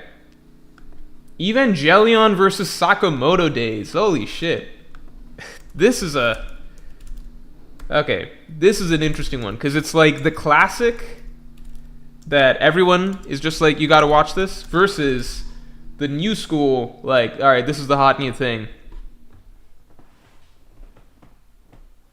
This is the new up and coming niche pick.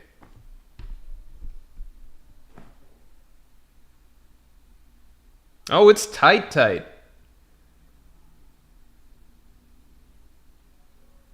It was just one guy just spamming Gachiakutra. Hop on the bandwagon in a year. Is Gachiakutra really new? Is it new? New? Okay, it came out February, it looks like. So I guess it's pretty new. Probably takes a bit to take off. Okay.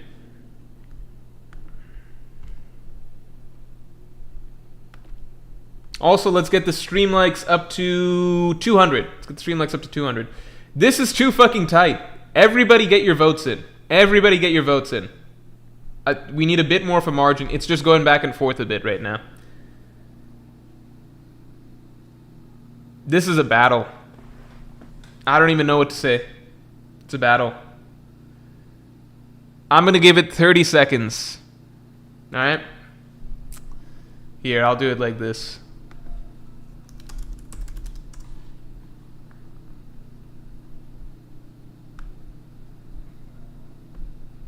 Alright, you guys can see it.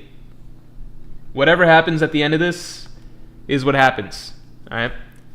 Whatever happens, happens. I'm hitting stop poll at the end of this. 14 seconds, 13 seconds.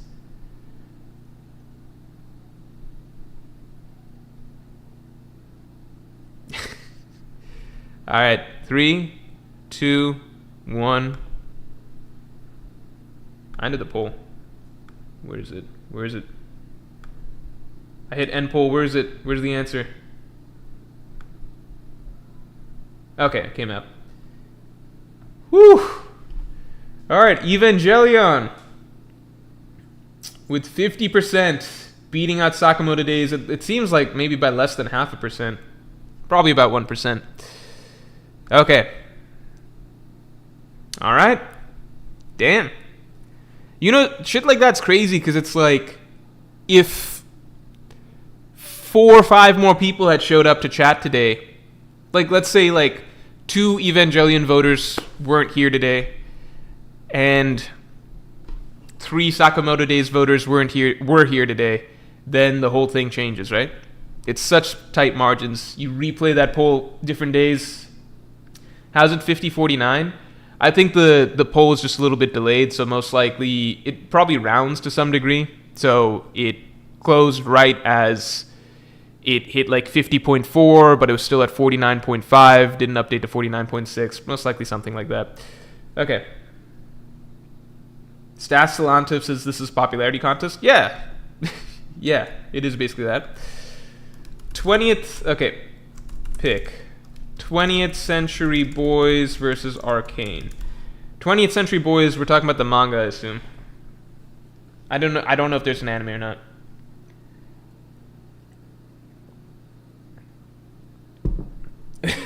People are treating it as Zoomers versus, I guess, the mature people or something like that. Shit, man. These are some tight-ass polls. It makes sense because these are all series that you guys have been telling me to watch for a long time, so it must be difficult. Like, I'm sure there are people who've been telling me to watch 20th Century Boys, but now who are seeing Arcane and are like, no, try that instead, and like vice versa. People have been saying watch Arcane, and now are seeing like, but read 20th Century Boys first. Why is this so close? I think these are just series that people really, really like. Like, if you threw Berserk and Vagabond into the hat together, like, you would get a pretty damn good split, you know? If you threw One Piece and Hunter... Well... we're a One Piece channel, so obviously it's going to blow Hunter x Hunter out of the water, but like, you know, certain groups, you get what I'm saying. Like, you know, if you throw Breaking Bad and Better Call Saul into the hat, you're going to get a good mix, good split when things are that good.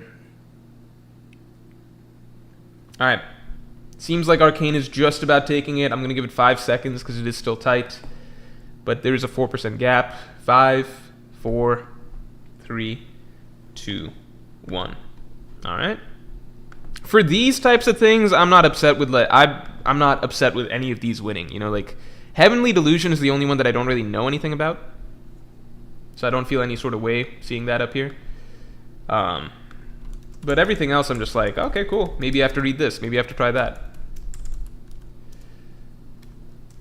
It's called 86 or 8686. I thought it's called 8686 for some reason, but whatever.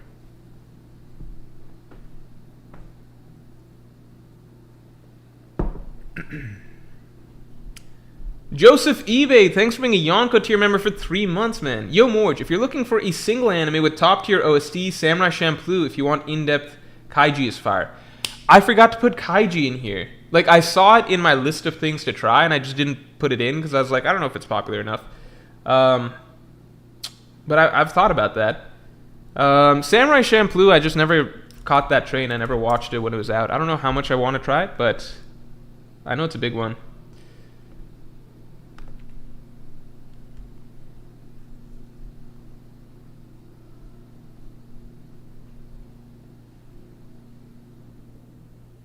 Okay. Edge Runners is taking it. I figured Edge Runners is just more popular and known, right?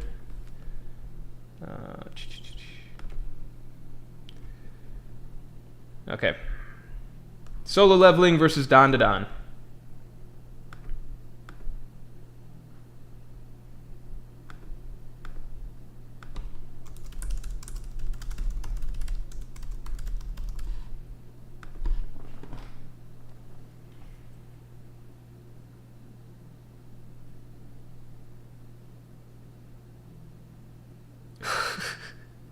Why are these so close? So many... I mean, I've already talked about why they're so close, but, like, it is remarkable how many of these are just this tight.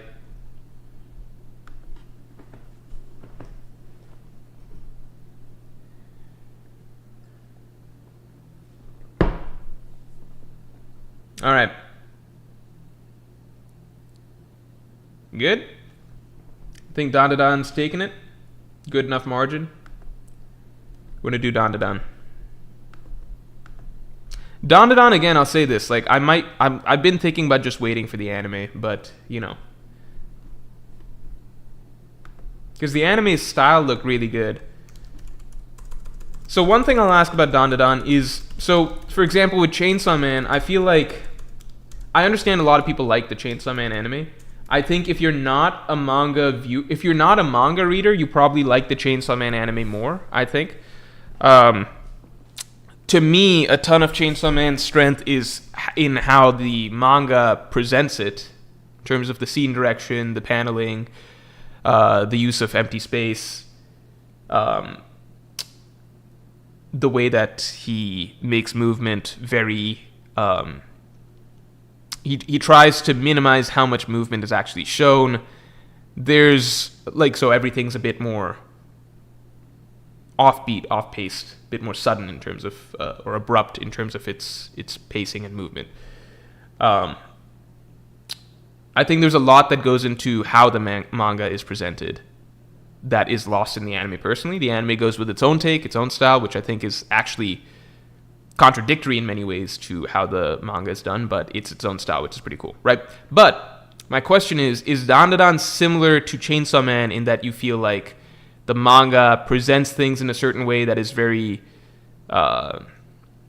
very unique and important to the identity of the series?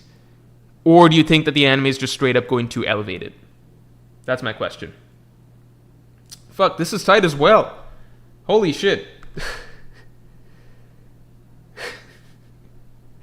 God damn. Alright. Alright, Gurren Lagann seems like it's gonna take it. 3, 2, 1.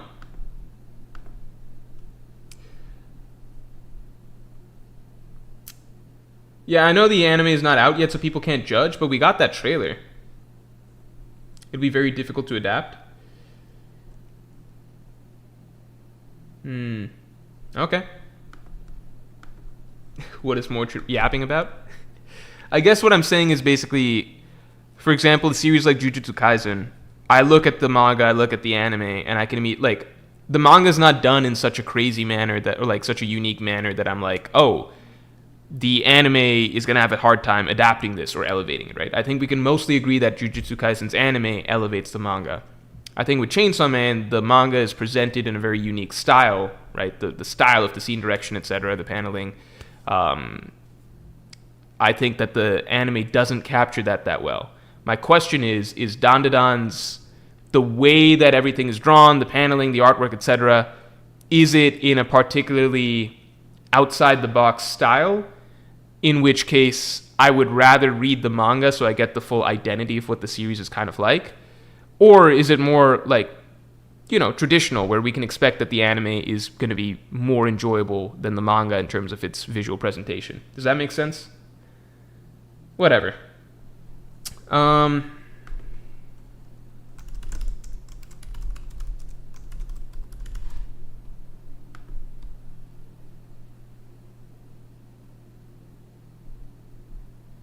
Energy Master, thanks for the 5. You got to try this one. It's called Pokemon Adventures, better than Chainsaw Man.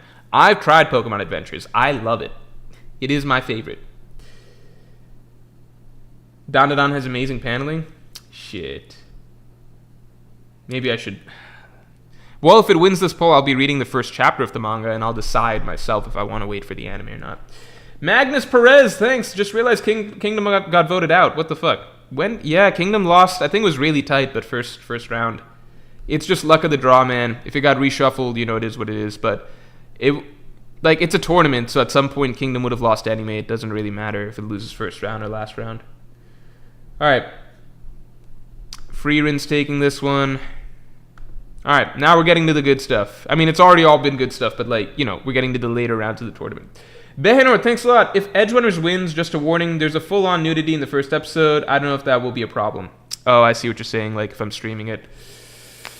Let's see how soon we can finish this, because I'm tight on time. No matter what, I will watch/read the first thing on stream, but it's going to be a question of, do I wait for next stream or not, if necessary. I'm going to unpin this comment. Well, no, the comment was true. I shouldn't have unpinned it or deleted it, but because I will do it on stream. I just don't know if it's this stream. Let's see. If it's a manga chapter, I'm more likely to do it on stream. But don't let that, like, on this stream, because it'll be shorter. But don't let that influence your voting.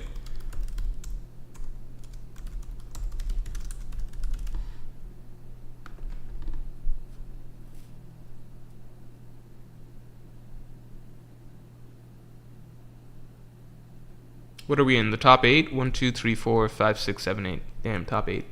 Alright. Alright, Vagabond's taking this. Okay, Evangelion versus Arcane.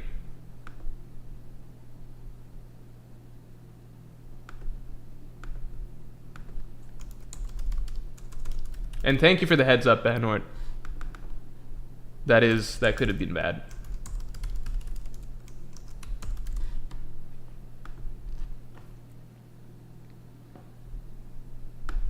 Also, let's get the stream likes up to 200 real quick.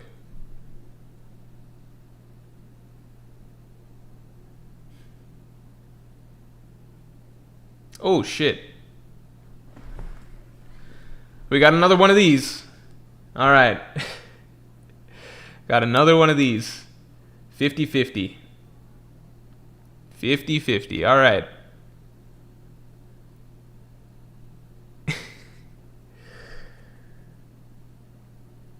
Alright. I don't even know what to say. We gotta do another timer. Might have to do another timer for this. I'm gonna do a 30-second timer. Just so you guys can see. It's right here.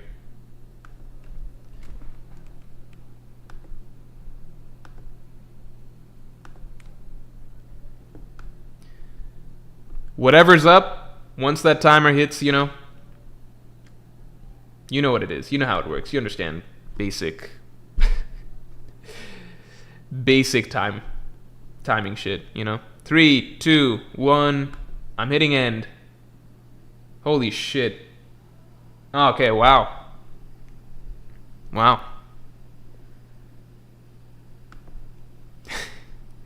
That's about as tight as it gets.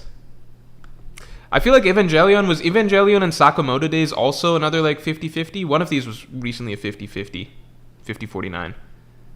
I feel like Evangelion has had to go through some fucking battles. Sakamoto Days was really tight. Arcane was tight. It's like squeaking through. It's up against Vagabond next. Up against Vagabond next. Yeah, another buzzer beater for the win. Evangelion is like, it's the don't let this bias your stuff, but it is like your future picks, but it is very much on like a hero's path right now. Like it's just fighting absolute giants to get to top 4. Again, like imagine like a different day, like 2 Evangelion people aren't here, 3 more Arcane people happen to be in this stream. We just go differently. Cyberpunk Edge Runners versus Dandadan. Did I put in too many N's? We have 3 N's in there? 2 N's. Okay.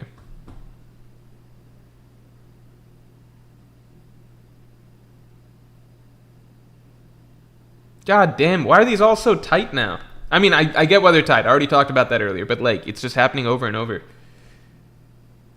Alright. I'm gonna give it 5 seconds. 5, 4, 3, 2, 1. Alright. We're moving Cyberpunk along. Gurren Lagann versus Frieren.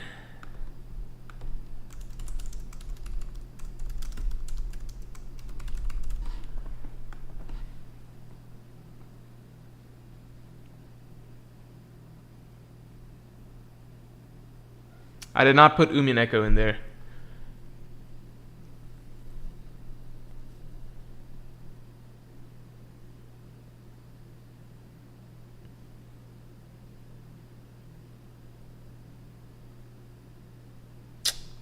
Alright. Alright, Frieren's taking it. I do want to try Gurren Lagann at some point. I watched the first episode, but, you know, first episode Doesn't really give you that much. Okay. We're getting to the big stuff. Final four. Our final four is Vagabond, Evangelion, Cyberpunk Edge Runners, and Frieren. Alright. Alright, let's get to it.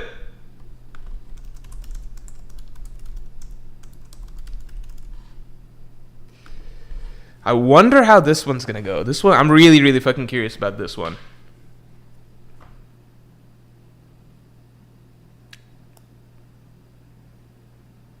Woof. Shit.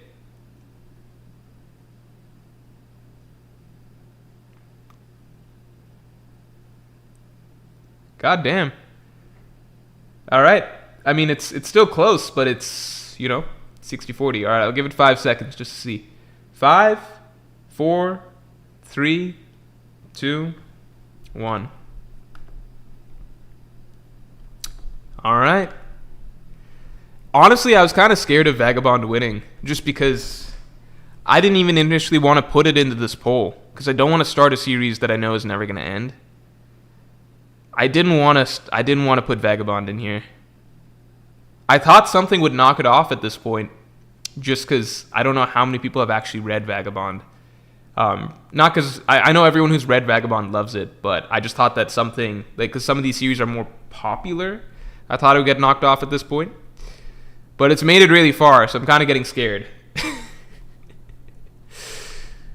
All right. I mean, it makes sense because everyone who's read Vagabond thinks it's like the best thing ever.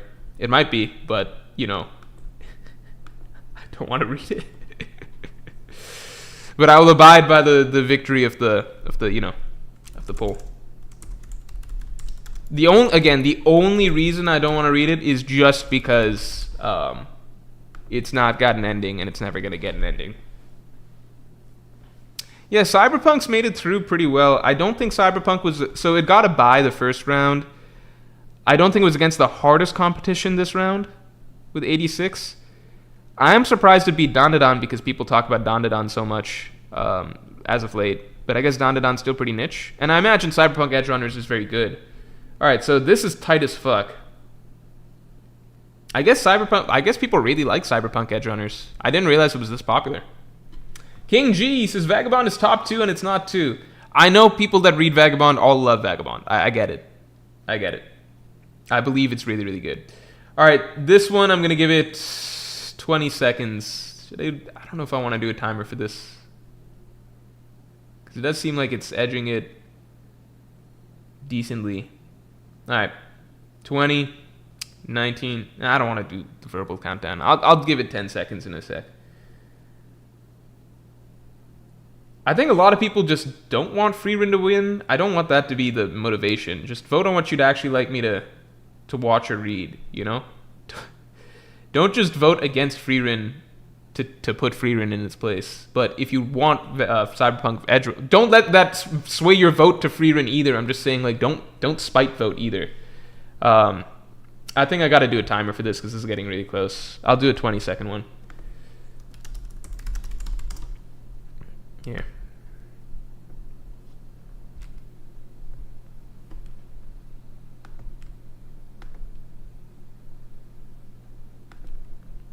All right. Get your votes in. We got 10 seconds. 3, 2, 1. I don't think I should have... Okay, so Frieren takes it, but I don't think I should have said that thing I just said about Frieren. The only reason I said it is because I saw a bunch of people just saying don't let Frieren win. I saw some comments of just basically implying fuck Frieren. I feel like that might be leftover resentment for Frieren beating a series that you liked or just not liking that Frieren's popular. I don't think that's... vote for what you actually... You get what I'm saying? So I shouldn't have said what I just said because I do feel like that might have swung people back over to Frieren. But at the same time, vote with the correct... vote with your honest mentality. Don't just vote out of spite because you don't like... you don't like the idea of a series or you don't like that series beat your favorite series and stuff like that. All right. Heisenberg, thanks for the 5. Vagabond ends like Hunter x Hunter anime. It's not an awkward point, and it seems natural in my opinion, at least. Okay, That's actually really, really good to know. I've also heard that the final chapter is published. But the thing, okay, I'm going to put up my fingers for two seconds real quick. So while I'm putting up these two fingers, that means we're talking about Vagabond spoilers, okay? Because I do want to hear, this, okay? So the big thing that I've heard about Vagabond is that it ends before a final duel that is supposed to happen. It ends before a final duel that's supposed to happen. To me, that's different. Like, I can't imagine that being the same as Hunter x Hunter's ending, because Hunter x Hunter's ending, you know, you close out the final conflict of that arc, and then you're left with a segue into potentially a new arc, but doesn't really need to happen. Whereas with Vagabond, it sounds like isn't the most important moment in the series the one that's left unresolved, the final duel or whatever. Can somebody what do you call, clarify that? Can some Vagabond fan, like, I'm gonna keep my fingers up while we're doing this. Can someone clarify that? I'll give it 5 seconds.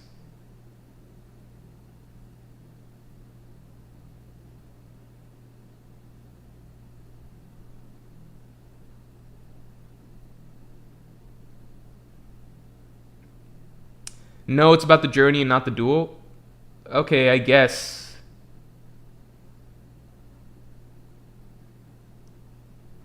I get that, but like to me, I could say like, well, One Piece is about the journey, not the destination or whatever. But like, I still feel like it'd be very important for me to see, you know, the final war. Keep in mind, as long as I have these two fingers up, if anybody's still tuned in, we're talking about Vagabond spoilers. Once it goes down, the spoilers are over. If you're just tuning into the stream. It does not feel complete like Hunter x Hunter, says Foho.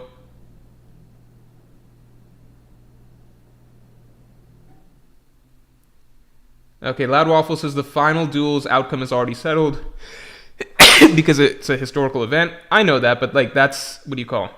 You still want to see it. Like, that doesn't change the... Like, I already know that One Piece's final battle... Like, I know Luffy's going to free the world and everything like that. I know he's going to win the final battle.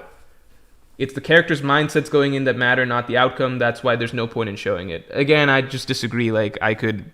Like... Are you saying that there's no room for character writing whatsoever that could be considered... Like, the duel itself is just pointless? Like, there would be no... It would just be a robotic duel that just happens? Like, there's no missing sort of character writing or something that could potentially happen in there? I don't know. Like, I could know that Zoro's going to defeat Mihawk, but I still need to see that duel because it's necessary for the character, right? Even if his mindset or whatever going into it is, like, perfectly crafted. I don't know. I'm going to put my fingers down. I guess I won't understand until I understand, but it is what it is. If Vagabond wins, I have to try it anyway, and maybe I'm so hooked that I just get through it all the way. New Searcher, thanks a lot. Eva finished twice before Vagabond finished once, just saying. Just some guy with naturally wavy hair, thanks a lot. Yes, it ends before the most... well, this is a spoiler, but yeah, it's a confirmation. John678, thanks for the 5. Don't let Freerin win. Kingdom, Gurren Lagann, Cyberpunk fans, all vote for Vagabond. Be kind, we must unite to win. See, I don't do that mentality. John678, that's the exact type of thing I'm trying to discourage. Don't vote with that mentality. Vote for what you organically would like me to watch or try. God damn it, like, but this is... All right, we got Vagabond versus Freerin.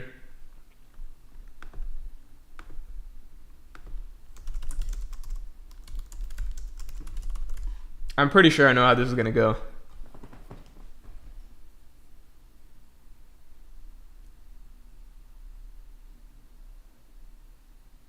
Oh, I guess not? Holy shit. I guess not. It's tight.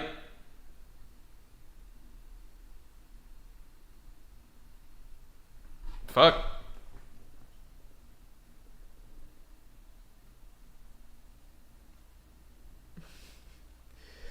Alright, I'll give it 10 seconds. Well, it's the final one, so I'll give it a bit more. Cross Guild employee, thanks.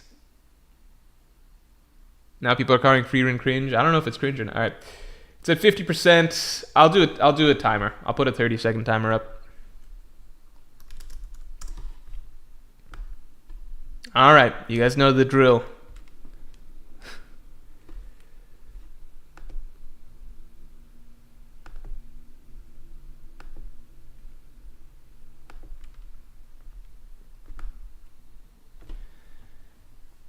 Felix C., welcome to the Yonko, a new podcast for the week. Just came out today. There are weekly podcasts that you now have access to. Yeah. All right. 4, 3, 2, 1, end. And Vagabond takes it. I actually was looking at the timer. As I saw Vagabond was slightly in the lead, but I was looking at the timer when I hit end on the other screen. So I didn't even know it was going to be the final winner. In case things had changed in the last few seconds. All right, Vagabond takes it. All right. Damn, that was fucking tight. Really fucking tight. I'm glad that the last one was so close, honestly. Means that there's no bad choices here. All right, Vagabond. All right. Fuck it. Let's read the first chapter of Vagabond on stream. We got time. Let's read it. Let's read it. I do think that there was some petty voting there just based on just what people were saying. I do think that there was definitely some pettiness. I don't know why people are so against Freerun necessarily, but it is what it is. I'm going to try it anyway. Here's the thing. So for people upset about Freerun losing, that's a series I'm going to try anyway. Vagabond, as I was telling you guys, it was a series I was very hesitant. It's one of the only series I put into this bracket that I genuinely was like, I hope it doesn't win, just because of the unfinished ending mentality. I'm hearing different things from you guys in chat about how I shouldn't view it that way. So, you know what? It's good that Vagabond won because it's pushing me to try a series that I otherwise would have kept my distance from. So, let's read Vagabond Chapter 1. Let me read it on stream. Alright.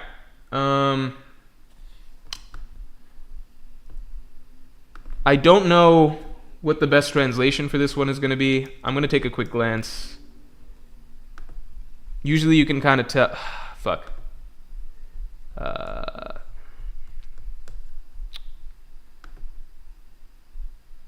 don't want to spoil myself. Blue Lock Manga Online.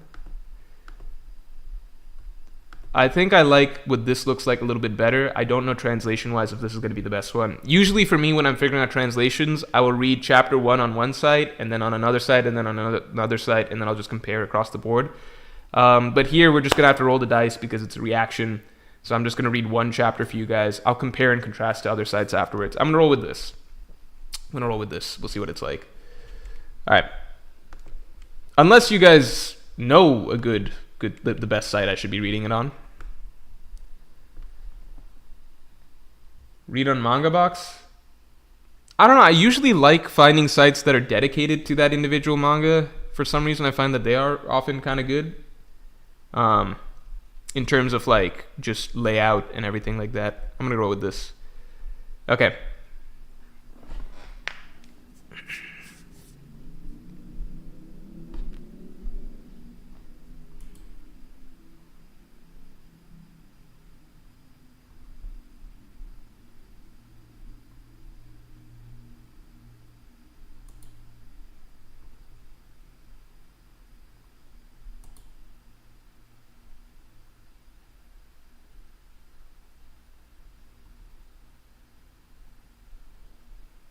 Wow. This is beautiful.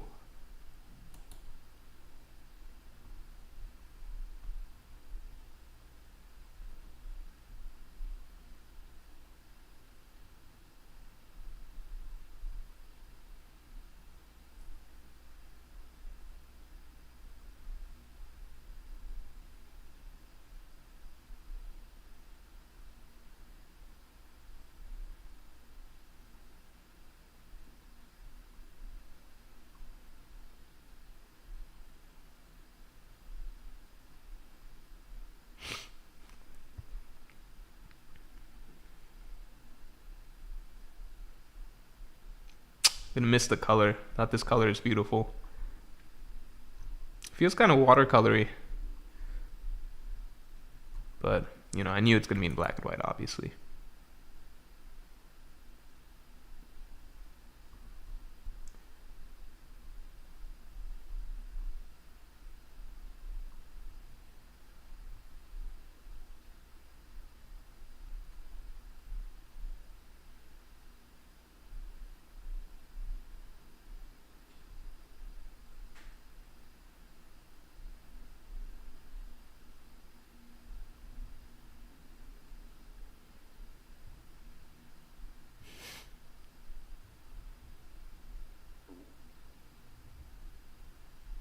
I don't know if this is a good translation or not.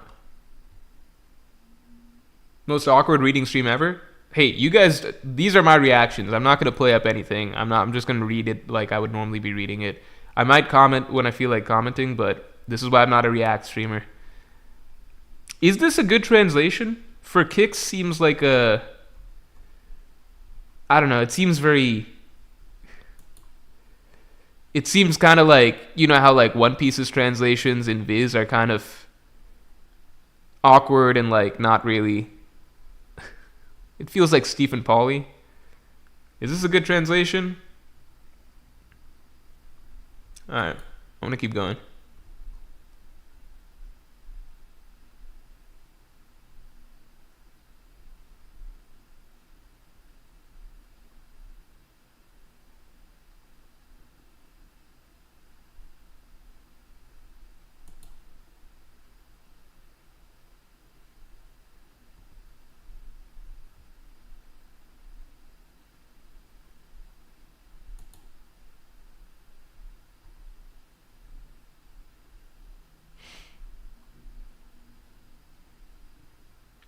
Okay, so this is the dude, right?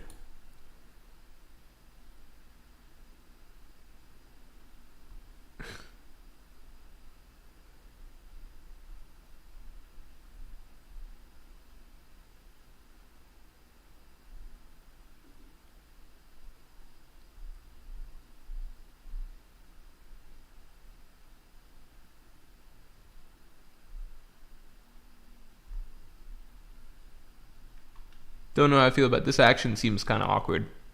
I assume it'll get better as it goes. Alright? Seems like a very stiff movement drawing.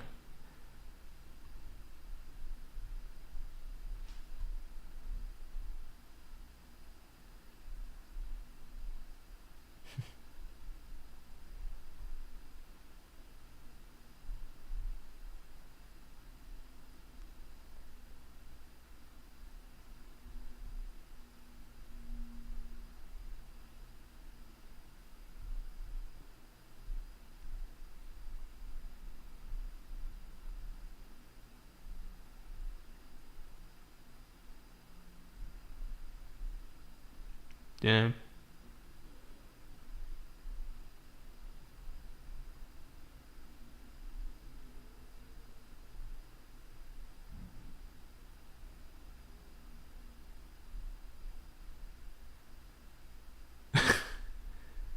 Holy shit.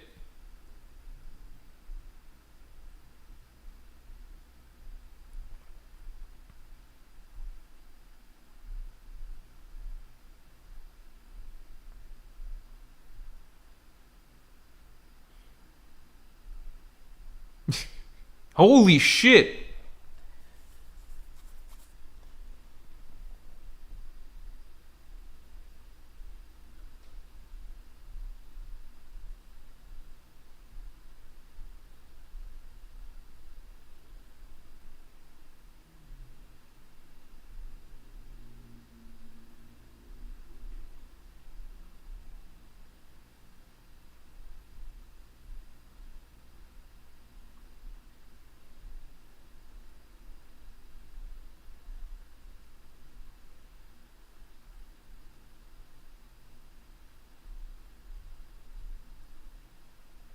Wait, what?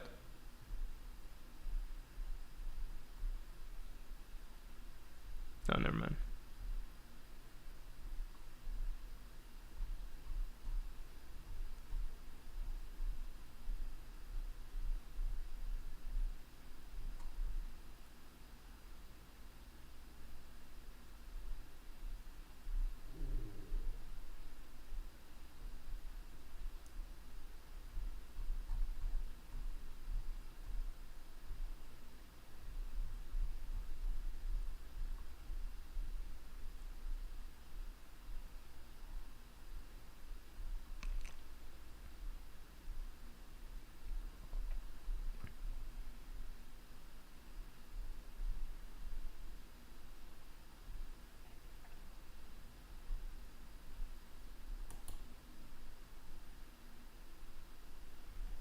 Oh shit. Sorry, time-wise, I'm a little...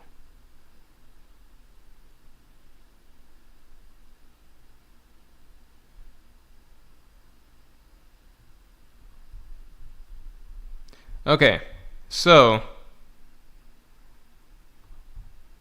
I honestly don't have a ton of thoughts.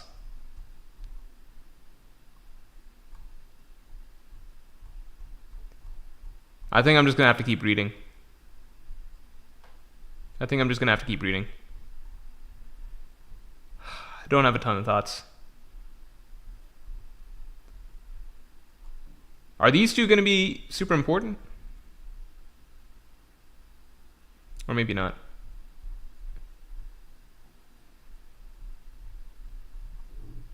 I don't have a ton of thoughts. The artwork looks really good. I thought the action, got good.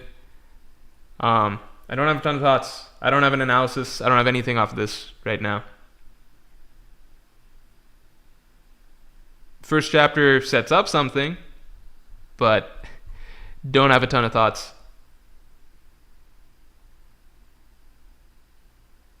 Okay. I guess don't. Yeah, I'm sure it gets a lot better.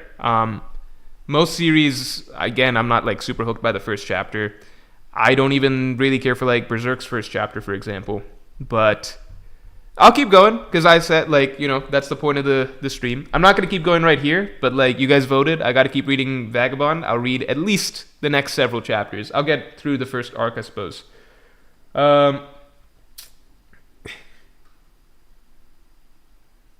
All right, they're the two MCs. Okay. All right. I'm gonna keep reading.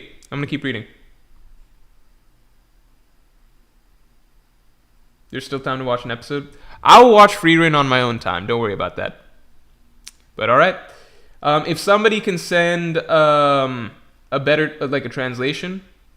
Lewis Summers says it's the first chapter. What are we expecting? A masterpiece? No, I'm not saying anything negative or positive about it. I'm just like, yeah. All right, we're getting started. I guess I'll keep reading from here. All right. Yeah. No, I will touch this manga again. I'll keep reading. I promise I'll keep reading. That was the point of it. It's to get into it. I will keep reading. I promise. If somebody can send me if this is a good translation, I'll keep reading this one. I'll probably look at a few sites myself and kind of compare. Because again, that's what I do. I'm probably going to read this chapter one afterwards and see the translation. Forgive me. I think this is the same thing. It all came to nothing. I survived 2. Yeah, it's the same translation. I think I like the spread of this artwork-wise a bit more. But I'll test against a couple other translations just to see. But yeah. All right. All right, everybody. This was good. I've got some new reading material. Vagabond 1. Fuck. I should never have put it in the poll, but I'm going to keep reading it. I promise I will keep reading it. I'll give you some updates. I don't think I'm going to read it this weekend, but I'll read it probably over the course of the next week somewhat. Yeah, and I'll give you guys some updates. This weekend, just because it's kind of packed and I do want to finish Fire Punch first, I'll finish Fire Punch Sunday, and then Vagabond, I promise, is next up on the list. Yeah. All right, everybody. Thanks for tuning in. I hope you guys enjoyed, and